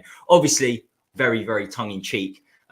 But talking about talking at this stage, mentioning we should have signed Sassuolo. Do you think Chelsea are doomed this season? Do you think they're doomed? Like, it's hard. It's hard. I watched a press conference about, a snippet of a press conference about 20 minutes ago when someone was bringing up a player called Sarr for Chelsea, and Pochettino looked at his assistant like, "Who's that?" Do you know what I mean? It's somebody that's in there. Somebody that's in there, Sarr, isn't it? That's that Malang Sarr, isn't it? He's in their squad, and he's on like, I think he's on like 80 grand a week. And Poch was like, "Who's that?" Do you know what I mean? That's how bad it is for him. So Chelsea are a club that, when you think to yourself, like Abramovich, he got to the point where they just sacked people, bought people, and you just think, what? But then at some point, you'd think they'd just get it right. Now, because Abramovich ain't there, and they've got an American in there that just thinks you can buy loads of money. Not only do I think Chelsea are doomed, Poch is definitely doomed as well. Like, Poch ain't going to get that right. How'd you get it right? Do you know what I mean? I always be like, imagine being like in this position. I always relate to Football Manager. I'm never going to be Pochettino, right? But it's like with Football Manager, if you said, right, you got 30 players that are all international players and all want to start, how are you supposed to first get an 11, then convince another 8 that they're going to be rotation, and then convince another 8 that you might be League Cup? But then these are people that are going off to Belgium, Italy, Argentina, and starting for their club. That's horrible. I don't understand. I know Poch was probably desperate and wanted a job because it gets to the point when Tottenham kind of say nah, then he's like, well, I've got to do something. But he was foolish to go and take that job. He should have sat down in his chair for another year in another club with a lot more forward planning. Like we've all been complaining about the process at Tottenham. As far as I'm concerned, I'd rather be having the process of what Tottenham are doing. At least we expect to not win trophies. I don't know what Chelsea fans are expecting at the minute because it's just a mess. They don't know whether they're coming or going at the mate. Tom, one thing quickly, I want to pick up on what you said a minute ago, because the name came into my head. One player that we should have snapped up, Scott. Oh yeah, Alex Scott, Alex Scott, only 11 million as well. He would have been perfect cover in the midfield. Where's he gone to? Coming through. Brighton, wasn't it? No, not Brighton. Brentford, was it? No. Brentford. No, Bournemouth. He's gone Brentford. That's Bournemouth. Bournemouth. That's it. I knew it was one of them with a B. I knew it began with a B. It's one of the Bs, Yeah. That's one we should have gone for. Sorry. For all intent and purposes, it looked like it seemed like a no-brainer, really. Centre mid, he could play. I love heat maps. I like looking at heat maps when judging players over stats, and you can see that he does. He literally plays centre defensive mid, centre mid, and cam. We've got all three. We play with all three. Young, 19, 20, ticks all the boxes. Absolutely ticks all the boxes. I don't care that he was sitting there with a Spurs brochure. That don't mean anything to me. But I suppose he's a Spurs fan as well, which I guess is another bonus. But no, he is a no-brainer for me. It was your perfect little Levy buy as well, wasn't it? It was your perfect little Levy buy, the sort of thing that he'd do. And there's been a few like this. The Kim Min-hye from the centre-back from Napoli and Fenerbahce. That was a Levy signing. Yeah. He's South Korean. Would have sold loads of shirts. We had 2 opportunities to sign him. Son said sign him when he was at Beijing. Fenerbahce. Mourinho said get him. We needed centre-backs. We needed centre-backs. We still need centre-backs. He goes to Fenerbahce, does amazing. Napoli sign him, wins the Scudetto, goes to Bayern Munich. South Korean. It was the so there's been a lot. There's been a lot though. Even Thiago said earlier, Bruno Fernandes when Ericsson was going, Grealish when Ericsson was going. We didn't bid the extra £2 million. There's been a lot. We had him in the palm of our hand, basically. We had Mane in the palm of our hand. He was at the training ground. He had done his medical, but the problem was we didn't want to mess about with the wage system because Kane and Lloris were our highest earners. The word on the street was we didn't want to give him more than Lloris, Mane. Imagine if we had him on the right. Imagine if we had Son, Kane and Mane. We would have won. 15-16, 16-17, we would have won a league title. One of those if you want to do history on that one, we had the option of Andrei Shevchenko and Sergei Rebrov when they was at their peak. And we chose Rebrov. We got Rebrov instead of Shevchenko. Fuck, because the thing is, for Ukraine, Rebrov was actually better. At the time he was, At the time he was. Rebrov was actually better. And we had option with Luis Suarez. Blew that out. We had Willie in at the training ground. He went to Chelsea the next season and won the league. That's a very Mickey Mouse player, if you ask me, anyway. But on what you're saying here, I think Chelsea are in more trouble than they might realise. How are you going to keep that lot happy? If you look at the transfer window, they actually done what they needed to do. They got rid of 16 players, and 14 of those players they got money for. But I think they've gone too much the other way. Have you seen Pochettino's bench the last 4 games? It's 18-year-olds, 19-year-olds. He's gone too much the other way. One thing about Chelsea was watching the other day. It was like a YouTube show with fans from multiple clubs. They were saying that they just don't understand why Pochettino changed the formation, because he played 4-2-3-1 in preseason and they were amazing. But then comes first game of the season and now he's playing with 3 at the back.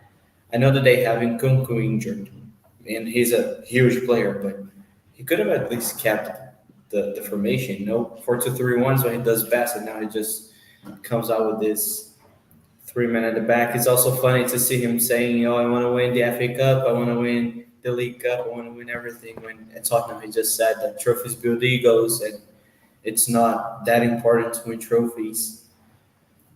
Yeah, let's see how it goes. I think they will struggle as well. They're probably gonna get Europe, but it's gonna be like 7th or 6th. I don't get what 3 of the biggest clubs in this league have done up front. Why did Chelsea not sign another striker? Just can't believe it. Why did Arsenal not sign another striker? Especially as they sell Balogun. I'm happy. I'm very, very happy they didn't, but I think that's going to cost them big time.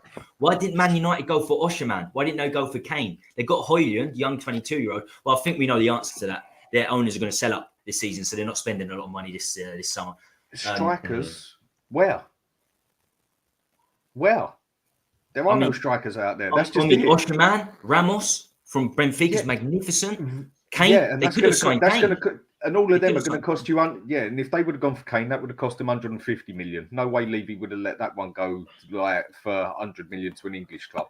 Thing is, at the moment, there's lack of strikers out there. If you actually look on it, there's a few out there that are not world class, but very good. I still think Man United can get Osherman, Ramos. There's a couple of Vlahovic is up there as well. There's some players there. There are some. Vlahovic, what's he done since he's been at Juventus? He's been bloody awful when he's been injured. Whenever he played, he was crap, and he was bloody injured after season as well, wasn't he? He had an awful season with Juventus compared to what was expected of him. There is lack of choice of strikers out there at the moment. That's why a lot of teams have gone into this fashion of playing with a bloody shadow striker or whatever, because there really isn't much out there to pick from or that someone's going to let go. We only let go. I do agree with you to a certain extent. There's been other summers where there's a lot more to choose from, other strikers to choose from. But for Man United and Chelsea, the big boys, there's strikers available. For Spurs, it's a different matter. When we sell Kane, we're looking at Orban, we're looking at Tony Maximum. But other clubs, I think Osherman was a no-brainer. Ramos at Benfica scored like 30 goals at 21. They're 2 players that they could have got. They went for Højlund. Højlund's had one good season at Atalanta, but I don't know. I think they made a big mistake. Arsenal, Jesus gets injured. I'm happy. Chelsea, Nicholas Jackson, he's good, but it's, sort of played more as a winger for Villarreal. So I'm very, very happy. The transfer window, I thought the clubs around us would do better. I think Villa have done very well. I think Tonali at Newcastle is a real good player. Even Brighton have done some smart business again. Chelsea got in there. Brighton are smart with it, man. Under the radar. They've done some really, really smart business once again. It's always under the radar. But overall, I'm sort of happy with our competitors. And we've got the best of I think Maddison's probably the best. I think Maddison's one of the best. I think Arsenal, Declan Rice will do brilliantly for them. I think he's the perfect signing for them. But I think Maddison was a perfect signing for us. If you're playing with a Cam, we're getting a Cam back in there. I think Maddison's a perfect signing for us. But Arsenal have done exactly what we've done. They've got a better 11, but where's their depth? I think Timber was signed as that. Timber was their depth. He's out now. Where's their depth? They ain't got none. No, certain positions they haven't, have they?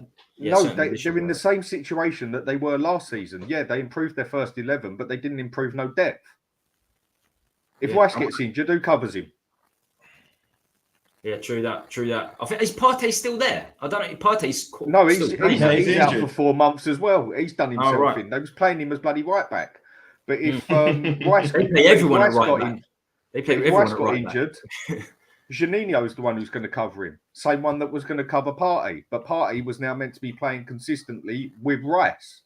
But they've got no depth. Same as we haven't. Arsenal pretty much done the same as us. It's I just think they what got they're a going to better do first now, 11. Havertz is a centre mid. They've signed Havertz as a centre mid. That's going to be the screw up of the season. Mark It my is. words. Why would you He's spend 50 million player who's fouled so badly at Chelsea? What I will say at 65. Chelsea, this is the problem with Chelsea all round. Havertz was playing as a striker last season. Havertz not a striker. He's a midfielder for Germany. He's slightly better as a midfielder, and he's outstanding for Leverkusen. Chelsea, what are they doing? They lose Aubameyang, they lose Havertz, and they sign Nicholas Jackson, and that's it. Who's basically a winger. I can't They've believe already got their Chelsea. striker. They've already got their striker though. It's just he got injured, wasn't it? And Konko. But he's a cam as well. The majority of his career he's played as a cam. So And he's played as a striker enough as well. That's what they bought him for. They I bought don't him know to be what the striker. Chelsea. I still I don't get forgot it. they got on Kunku, to be fair. Yeah, but for Leipzig, the majority played as a cam. I don't think Chelsea should be getting players that have played as a striker. They should be playing players that are strikers. You know, that if they want to win things, they've got to play. You know, Nicholas Jackson, as I said at Villarreal, winger / striker. Again, unless you go and spend 150 million, They've got it. where are They've they? got it. They've got it. It's safe to say they've got it. I think they fouled. Yeah. I think the teams around us fouled in the transfer window. It's only good news for us. It's only good for us.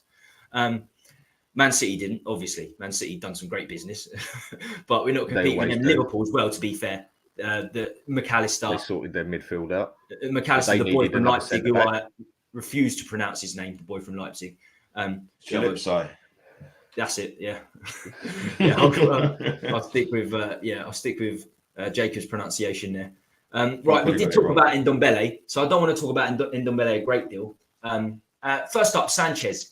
What sort of legacy is he going to leave, Dan? What legacy will Davinson Sanchez leave after making his move to Galatasaray permanently? I think he's been in 5-6 years. Legacy. 5-6 years. The way he's played for us, I didn't even know he had legs. Let alone legacy, mate. Let alone legacy, mate. See your leg. You know what I mean? Baked potato. When he's under pressure, I've said it before. When he's under pressure, he looks like MC Hammer. When he's under pressure, he's just all over the place. He folds. He starts crying and everything. That's one thing you got to give Emerson Royale. He was getting it at all angles, mate. He was put on a spit roast. And you know what? He still came out and gave it his all and said bollocks to the fans and had an all right couple of games. Sanchez had a poor game, got slated by the crowd and that. He sat there and started sobbing. I agree with that in terms of I don't think you should boo your own players regardless. But Emerson has, I don't rate Emerson at all. But, you know, he did take the criticism to hand and he just, he took it on. He took it on, still knowing they're good enough. I just want to make that perfectly clear. Still knowing they're good. But he's got the front to basically stand there, stick his finger up and say, I'm still going to try. Where Sanchez, he just folded. So you're saying Sanchez leaves no legacy? Nothing? No. What does he leave? Jacob, once upon a time, was Sanchez good? Maybe. You know, first season, a lot of people say Sanchez had a really good first season when he first signed. I mean, do you agree with that, or has it just been bad the whole time? Yeah, like if I'm honest, I remember, watching Man United in the Europa League final beat Ajax, and when Mourinho was jumping around with the players, they grabbed him and said, you know, what was your tactic? What was it that you did to beat this great Ajax side? And he was like, we all just said, as soon as Davinson Sanchez gets the ball, put him under pressure. So I looked at him and thought, that was a great tactic. And then 6 weeks later, he's at Tottenham. So I've never been happy with the signing. We spent 40 million. He might have had a decent season, but like we said with Dyer, we had a lot of players around that were that helped him out. You know, we had Vertonghen, Toby, we still had Kyle Walker, Danny Rose. We had a good side. So, you know, as soon as we lacked that quality, the real Davinson Sanchez came out, and he was literally the same Sanchez that Mourinho saw at Ajax. You know, I feel sorry for him because, like you say, you shouldn't boo him. You know, and everybody's different. You know, there's going to be people out there that get booed by fans or can take that and it makes them push on, and then there's other people that just can't handle it. You know, I think there's a lot of people out there that would, you know, they always say like, oh, you know, I'd have scored that with my eyes shut and all that stuff. I'd like to see what happens when you've got an open goal and there's 60,000 people hoping that you boot in. You crap yourself. So it was never a good signing, if I'm honest. You know, he doesn't really leave a legacy. I wish him all the best. I'm never going to sit there with my son and go, oh, we had this great player called Davinson Sanchez. So as far as I'm concerned, if you're going to have a legacy, it's going to be someone that I speak about to my son as he grows older in a good light. And neither of the players that we've got in that title are going to be spoke about. If anything, if my son goes, can you name some players that give you an headache? They'll come right on the top of my notepad. Right, I'm going to ask Thiago the same thing about Sanchez in a second. I just want to say big up to everyone in the chat. We've got Delane in here. We got Jason, both from Total War Spurs. They done a show on Saturday. It was fantastic. So Total War Spurs part of the Hotspur Hood team too, and a lot of people talking about Evan Ferguson as well. I mean, not just because he scored a hat trick. A lot of people talking him over the summer. Another striker that Man United and some of the other big teams could have played. Could have signed, I should say. I think there were strikers out there. I think there were. It was limited, but there were even Tony. I think we probably should sign Tony in the future. You're muted again, Dan. You're muted again, Dan. Madison, I think, did WTP say you was a Chelsea fan or something? I think we saw a message where the WTP said you was a Chelsea fan, Dan, and I see you straight on the keyboard. As soon as I see that, I see you straight on the keyboard. So, yeah. Thiago, what do you make Sanchez? Any legacy for you? Do you ever rate him? For me, Davison Sanchez, when I look back at him, I'm going to think he's the centre back we spent 42 million pounds on him, and he was just on the same level throughout his whole 6 years at the club. Still the same defender who you could see had pace and strength and having good games, but most of the time he would just make rash decisions. For me, the best way to describe Davison Sanchez is a guy who can make a Maldini tackle in 1 second, and in the very next second he does an Eric Dyer. He's just a tackle guy.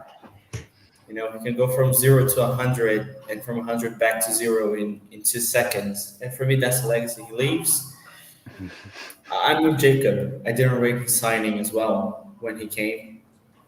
1 year at Ajax, 1 year at Eredivisie. Yeah. But is another, me and Jacob mentioned it, he was another, sign young, hopefully sell for double in the future, get a couple of years. That's what Sanchez was for me, like in Ndombele.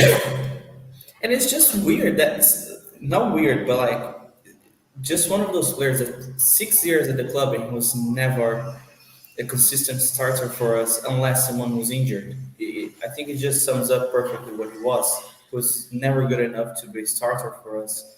He spent 6 years on the bench, and then someone gets injured, he comes in, then he gets a chance, has a good game, plays another 2 games, but then plays like crap, and then he gets dropped again.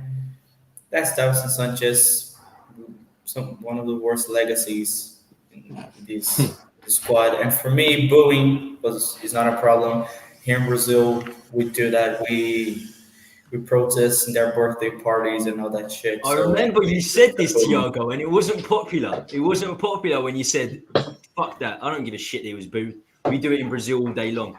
And, yeah, I mean... I truly don't. What's wrong? We tell the players to take up there during the game. Like, we just do it because we don't care. We pay money in Brazil. It's like we pay our hard-earned money to watch a football match. We know we have the right to demand better from them. Okay, the system is not the best. Brazil has lost a lot of money in club football, but we still demand, and we still have a lot of voice because we have the memberships here in Brazil. We have way more action into the club than in England. It's not just a season ticket membership. We can do all sorts of stuff. And the members also vote for the president. In Brazil, we don't have owners. We have presidents who the club members vote for them. So for us, booing is nothing. What is booing a problem anyway? I mean, if we're all meant to stand there and big it up.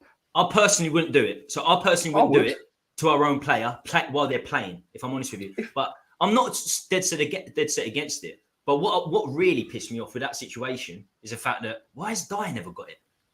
Dyer should be getting it from the Spurs fans more than ever. And I'll tell you why. And it is, as you said, Dan, he's a little bit of a sobber. He was, he's not like Emerson. comes back, fights for his spot. He looks very sensitive, Sanchez, not willing to, not commanding enough, not leading enough. Because for me, he's still a better centre-back than Dyer. There was an issue with his family, wasn't it? If I remember, Dyer there was an issue in the crowd with his family and someone, because his family got the someone was saying he was crap or whatever. Yeah.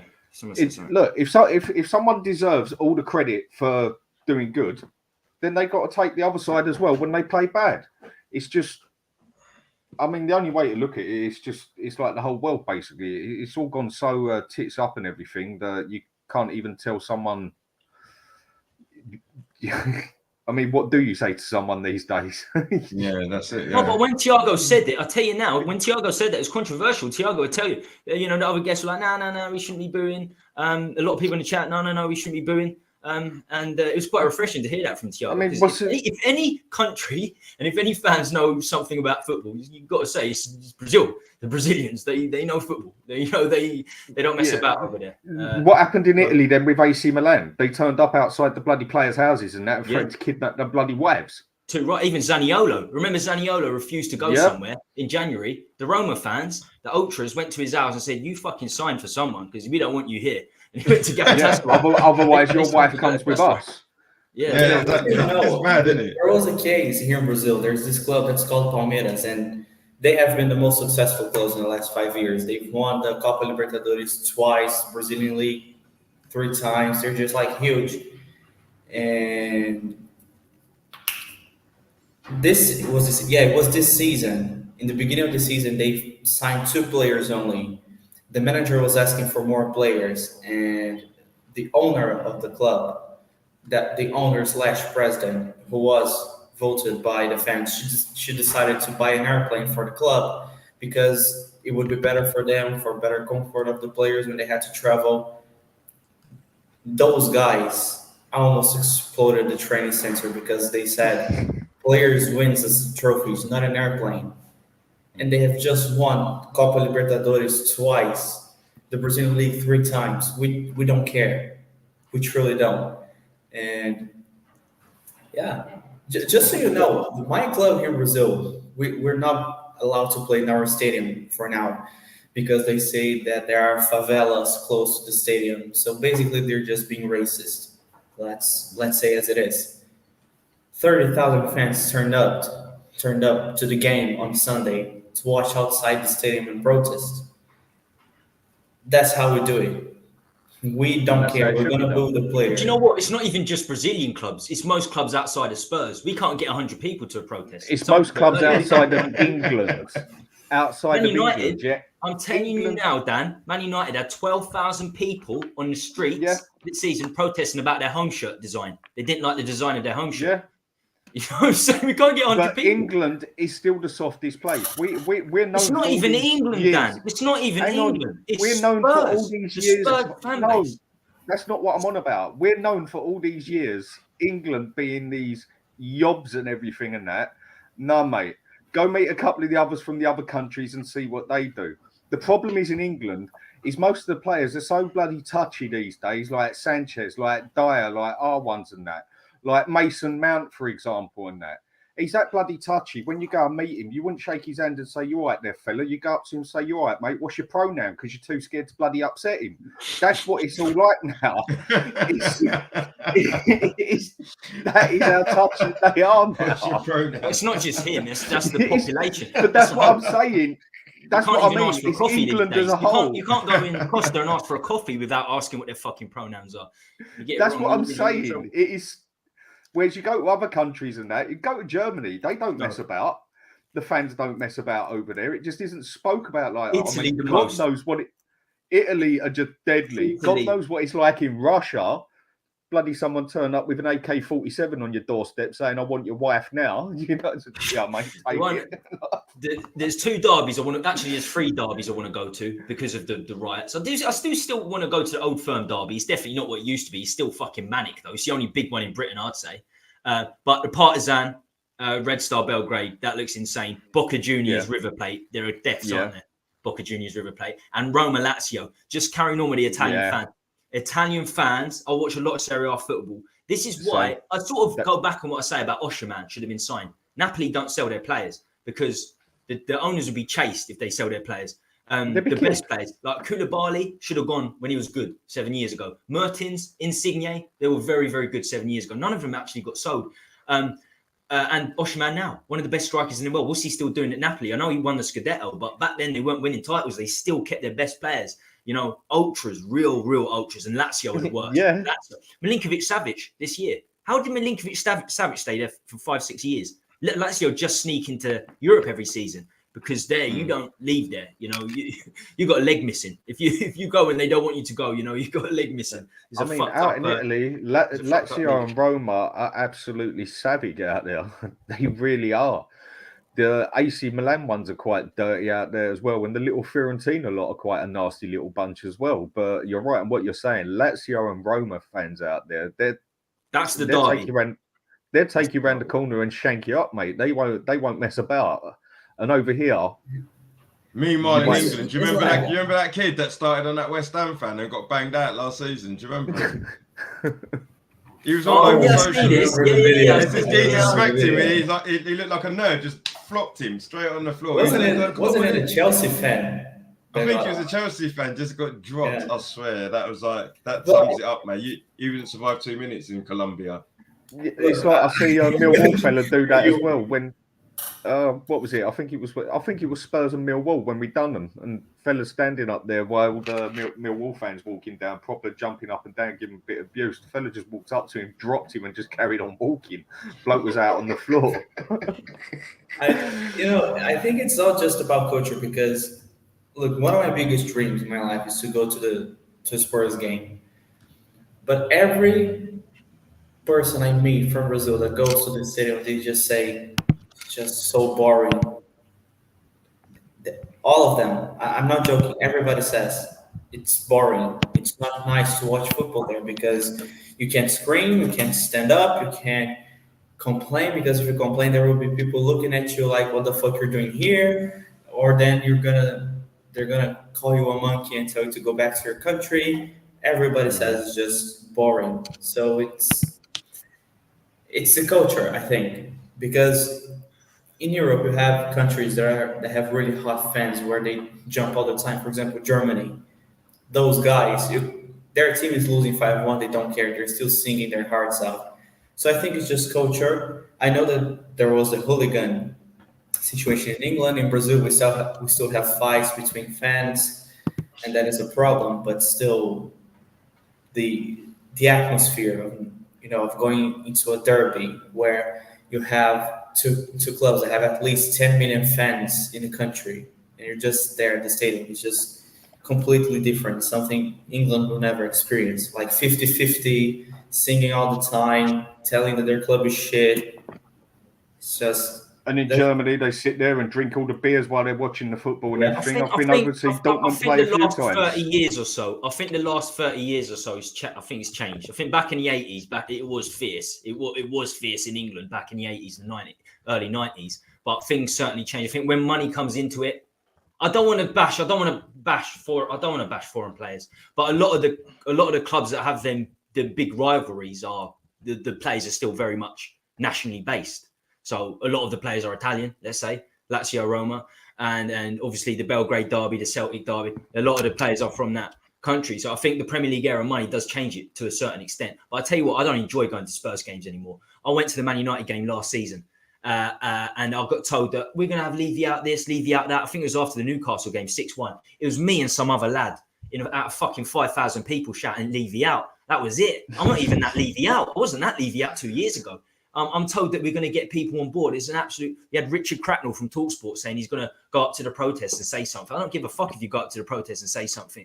You beat a team next week and it goes back to the beginning. I've seen it time and time again. I don't know. They just turned the speakers off, didn't they? The season before that, I'll go when we beat Everton 5-0, right? And Dele Alli plays. Dele Alli's coming off the bench. We're 2-0 up against Everton. Coming off the bench, first game against us. Fans are applauding him. We're 2-0 up. We need to get into Europe. They're applauding Dele Alli when he didn't give us fuck all for 3 years. So weak, such a weak fan base. Not just Spurs, but I feel like we are one of the very, very worst. And people are looking at me. I'm not, because I didn't clap. Like everyone's clapping. I ain't fucking clapping. No chance. I'm not clapping. End of the game, maybe. But no. Not while we're playing 2-0 up. We want to motivate him. and help him score a couple of goals against us. Like, what the fuck is it? Look at what they do now. Fans abroad just go at each other. The clubs go at each other. The players go at each other. It's hard to watch Spurs these days. It's hard to watch. Spurs, when they start singing "Leave It Out" and everything, what happens? The music gets turned up, doesn't it? At the end, it's all you hear is the first sentence: "We want leave it," and the music goes up full blast, and then it goes up louder as they try and sing louder. They've done it the past few times. I think it's a cultural thing because you look at the players as well. Like, I don't know, I'm maybe because I'm a bit old school, but like, for instance, let's say Tottenham are playing anybody, and Arsenal, or Liverpool, or Man United. It's a big game, and I'm pouncing around my living room, just like proper getting myself up for it. And then you see, like, I'm not saying like you'll see, like, I don't know, Son having a laugh with one of the players and going, "Oh yeah, how's your missus, how's your mum," and all that stuff. And I'm like, in my head, that stuff pisses me off because for me, I could go and play my cousin. Right, my cousin could be playing for Arsenal or Liverpool, and I'll be like, "Look, bruv, I'll chat to you when it's Christmas dinner and that." In that tunnel, I ain't talking to my cousin. I'll just be like, "Bruv, I've got a game," and if it's a 50-50, me and my cousin, when we play five-a-side, it's like if there's a 50-50, you wouldn't think we're related. But it gets to the point we have a pint afterwards. But then you've got players that are like, "Oh yeah, you are, how's your mum," and that when it's a North London derby. No, exactly. That's one of my proper pet hates. That's one of my especially pre-game. Pre-game, you don't want to be shaking hands and all that shit. Even after, I don't like it. But look, it's the same as everything. It's so soft over here with everything they've done. And the problem is over here, and I don't want it going into this conversation, but the politics side has gone into football so much now that it's just, the whole thing is just, it's soft over here. And it is soft. Whereas in other countries, they just don't put up with it. And the players don't argue things, whatever, and they just stick to what the club tells them to do. Most of them, they don't give a shit. They're getting paid the highest wages in the world. But no, I 100% agree. I'm not going to get into the political aspect, but the politics of a country runs everywhere, runs through everything, runs through sport. Obviously, runs massively through the revenue that people are getting. It does. But that's a conversation for another day. Well, look, here's a prime example. Quick, then, yeah. For how long was they doing that? Get on one knee, yeah. Then it comes up over to the World Cup for where it is, yeah. All stopped. They come back from the World Cup and start all of a sudden next season they're doing it again. Why did they stop? That thing is the most stupid thing ever. It's like you're standing up to racism by sitting on the floor. My mates say the same thing. I'm like, mate. I would have stood up all day, mate. You ain't exactly. But my point is what I'm saying. It's just a gimmick, man. Just a gimmick. Yeah, they went over when the World Cup was in Qatar and that. All of a sudden, all that stopped. And then it's funny we can mention we started it's good because we've got Muppet of the Week now. We've got the final segment of the show. Make sure, mate, we've got something that's sort of based here. This is one of the most interesting Muppets of the Week, I feel. I'm quite passionate about it, put it that way. But as we go into the final segment, please make sure you smash a like, subscribe. We've done over 2 hours, done well over 2 hours. It's flown past. So before we do go, please make sure you do smash a like. We're on the road to 3K as well. Get subbing. So Muppet of the Week. Do you know what? I'm not even gonna say you got a choice to my guest today. You've got to choose one of these. There is no other choice. There are no other nominations. It's easily Daniel Levy. Do you know what? He's not had the worst week. It's probably been one of his better weeks. Even with the transfer window shut, I still think we desperately need a centre back, but we'll find that out later on in the coming months. But he has to be in here. He's the exclusive member of Muppet of the Week. Sajid Khan. What am I talking about? For Ules, which will certainly affect Spurs fans. Let's just say, £12.50 a day to bring your white van to London. Wow. Not just in London, but the outskirts now as well. Crazy. And he's got some backlash there. And Jordan Henderson. We talk about Saudi Arabia situation. This was the LGBTQ plus mascot who shamed and slaughtered Saudi Arabia, went out there to play for England, slaughtered them for their religious stance. And then went and got the job there. And then here we go. This is what he comes out with. Here we go. So, this is what Jordan Henderson had to say. I think it was yesterday, maybe the day before. Did not feel wanted at Liverpool. This is why he moved to Saudi Arabia. Did not feel wanted at Liverpool. Saudi moved, not money motivated. Sorry for LGBTQ hurt. wants to respect religion and culture, and feels he can make a positive. He feels he can make a positive change to Saudi Arabia's religious stance. I didn't see all this, man. That's why Jordan Henderson went to. That's why he went there. He's a martyr, man. He's a martyr. He didn't go there for the money. No, of course he didn't, mate. I mean, he's only on 700 grand a week. I mean, come on, give him some credit. He weren't wanted at Liverpool. He was just the captain. That was it, you know. Look, his legs were half gone, and he was on his way out, and they knew that. And 700 grand a week, you'd be a dickhead not to turn that down for a year.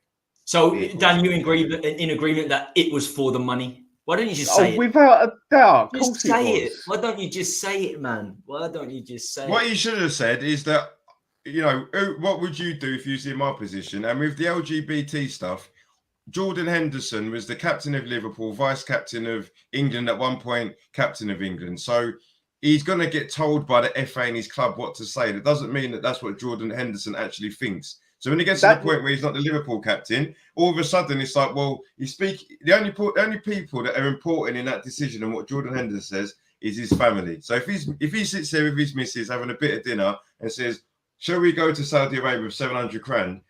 I don't care what he thinks of LGBT, and it's pretty obvious that he's pretty much telling us that he was forced to say that. Just to interrupt, Jacob, it's LGBTQ+.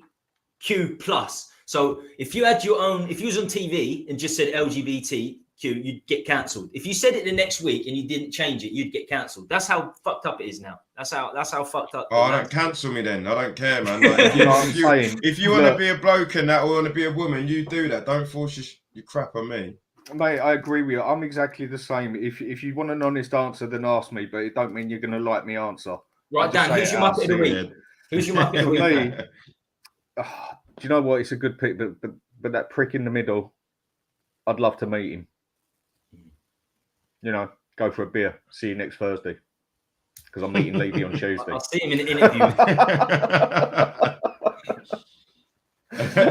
I can't stand him. I cannot stand what that bloke has done. Do you know what? He has got to be probably the most hated man in England right now.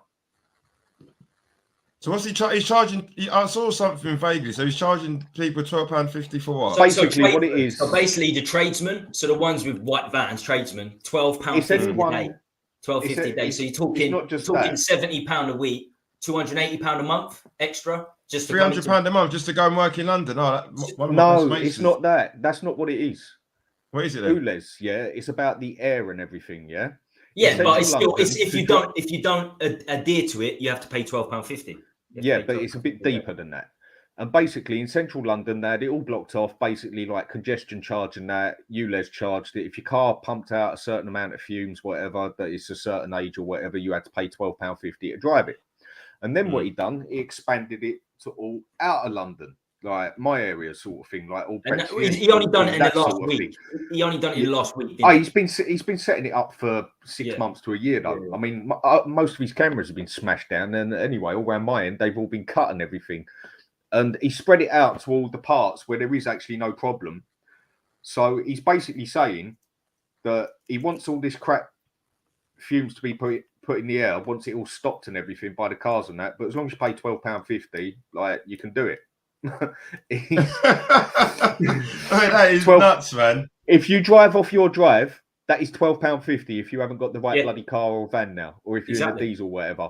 Exactly. And that man, do you know what? I think at this moment in time, he is more hunted on than a bloody nonce. Seriously, people want that fella's head, big time. And I'm going to be surprised if someone don't have him. That's just the thing is, that's the way the world's going at the minute. And I was just, I think you guys all switched on that this is what they do. But then people like start getting surprised by it. But it's like, well, I could have told you they were going to do something like this like 10 years ago. You know what I mean? Mate, he is wanted. People want that fella's head. So for me, it's him. He's putting in the Bahamas now with his van money. Tiago, I think it's safe to say if this guy was in Brazil, he'd be 6 feet under, probably 6 months ago when he was talking about it. When he just mentioned it. Yeah, but his head would be on a stick in Brazil, mate. Who's your Muppet of the week? Who's your Muppet of the week? Nah, he wouldn't be. Our last president, he is like a millionaire, and people are sending him money while he's in the US living his life because they want him to come back and save Brazil from the commies who don't even exist here in Brazil. We don't have that. But yeah, Brazil is full of stupid people, so I'm not surprised. But Muppet of the Week, I think I'm actually, look, from the three of them, Henderson and this guy in the middle, I'm not really clued up on what's happening with them. Daniel Levy, he's always a Muppet, so I'm gonna vote for Eric Dyer for refusing to leave, and that's it. You weren't here last week, Thiago. You weren't here. He was one of the candidates again last week. So, look, I have lots of Muppets at Tottenham. Him, Lloris, Højbjerg, Richarlison for being a terrible football player. He's also a Muppet. Yeah, the four of them. So Eric Dyer, basically, not one of the options. Yeah. Right. Okay. Sajid David, Eric Dyer. Jacob, Muppet of the Week. Yeah, mine goes to Sadiq Khan, mate. Definitely. You know, with Henderson. Khan, what am I saying? Sajid Javid. No, Sadiq Khan. Yeah. Fucking hell. Yeah. Oh, I can think of better names for him, to be honest. It's him. Like, you know, I hate the government and people that run any country. I can't stand them, and they're all Muppets, as far as I'm concerned. They've been Muppets of my lifetime, if I'm honest. But when you're doing things like that, it's just, I don't know who the more, I don't know, like Dan said before, I think it was Dan anyway, that if it gets to the point where you get fouled, everybody stands up against it. Do you know what I mean? If you get to the point where the whole country says we're not doing it, and then they just all get in their white vans and don't pay, what, you're going to put everybody in jail? But the cameras, more than 3/4 of them have all been either smashed up, cut down, or had the wires cut. All of them around my area, they went up. It takes a half a day for one of them to put the camera up on a lamppost. It takes 30 seconds to take the bloody thing down with a screw gun. Bang, bang, bang, and it's down. And to go on further, I don't want to talk political, but to go on further, this is the only chance the Tories have of winning the next election. Is this what he's put in? It's done. It's done. It's done. Khan has put in here. Being Labour, obviously, Mayor of London being Labour. That's the only slight chance they have is this reaction. This is how bad this lot are, and this is the last I'll mention of this bit on the political side. Yeah, we was all locked in over Christmas and then that big party shows in where Boris is there with all his mates, and then the video comes up all over Facebook, all over everything. He's standing there having his beer, and for some reason his mate's standing next to him, bending over the table. I bet he weren't picking up a bit of bloody food, was he? Next thing you know, it all got bloody cancelled and written off. It just all disappeared and that. It just all disappeared. Right, I think we'll wrap the show up there. Dan, tell us what you've got coming up, my man. A lot of people earlier on in the chat, I think it's a little bit late from now, we're saying you need to do your own channel, or I'm sure that's in the pipeline. But you're certainly we're going to get you doing something on this channel for sure in the coming weeks, like we've done with the Total War Spur boys last weekend. We got them started. Dan's certainly going to be doing something in the future. So any other announcements, Dan? Anything else? No, that's it, mate. Same shit, different day. And soon I'll be doing a show on your channel, and I'll just keep what is it they call me, like whoring off the others, basically. Don't worry, we'll get some great guests for that. Jacob knows Jay. That'll be fun. Having Jay and Dan on at the same time. Yeah, I've been there, done that, mate. Have they been, I'm sure you seen Mr. Spurs? You don't know Mr. Spurs yet either, do you? You don't know Ian. Jay's all right. No, but in terms of an argument, in terms of fire, I think there will be something there. So stay tuned. Stay tuned for that. And we need nicknames. We need something. We need a nickname for Dan, because there's a few Dannies in the chat as well. So I think we should do like a voting process or something. We need to get Dan a sick nickname. He needs to be known. It's like 4 Dannies, so it just gets confusing. Because I think he's going to be a player in the Spurs community. Thiago, you're working hard. You're young. You're back to college soon, I'm sure. Any announcements for us? Not really. Back to college this week, starting to work, so gonna be quite busy. Still gonna come on a few shows. Maybe something in the future. I still don't know, but the moment is different. I have to focus on a few other things, and you can find me on Twitter. This is my Twitter handle. Where I talk about Tottenham, about football in general, and yeah, I just want this international break to be over as soon as possible because I already miss Big Ange and the Tricky Lily Whites. Yeah, he's getting sacked before Christmas. Don't get too excited. I said it here. I've said it here many times before. Not Christmas, maybe March. I can see it coming now. Jacob, you're the only one here other than myself that's got a channel up and running. Mm-hmm. You're releasing stuff daily now, pretty much. Tell us about it and where we can find you, my friend. Yeah, so my handle's there in the corner, the one up top. So like, share, and subscribe, all of that. I do aim to get people on there, but my life's just so busy at the minute because I've got the kids on the weekends, and then my job's just full on at the moment. So what I normally do is I do a before, middle, and after with every game, and then in the middle of the week I do a section called Only Fools in Tottenham. So there's always something stupid going on with Tottenham. So it's pretty easy because there's always something foolish. So it's pretty easy to get my Del Boy on. So if you want to see all of that, just get on there, share it, subscribe, and hit the notification bell if you like what you see. Absolutely. And follow Thiago, follow Jacob's Twitter. You can see exactly what they're going, what's happening with them. If you follow them over there, or is it X? Are we X now? Is it X now? I think it is. I think that's finally confirmed. X. Follow them on X. Right. So yeah, that's it. Stay safe, stay free, stay classy, Lily Whites. Next show for me, probably Thursday, Friday. I'll do a little solo ting. So yeah, peace out, everyone. Much love. Laters.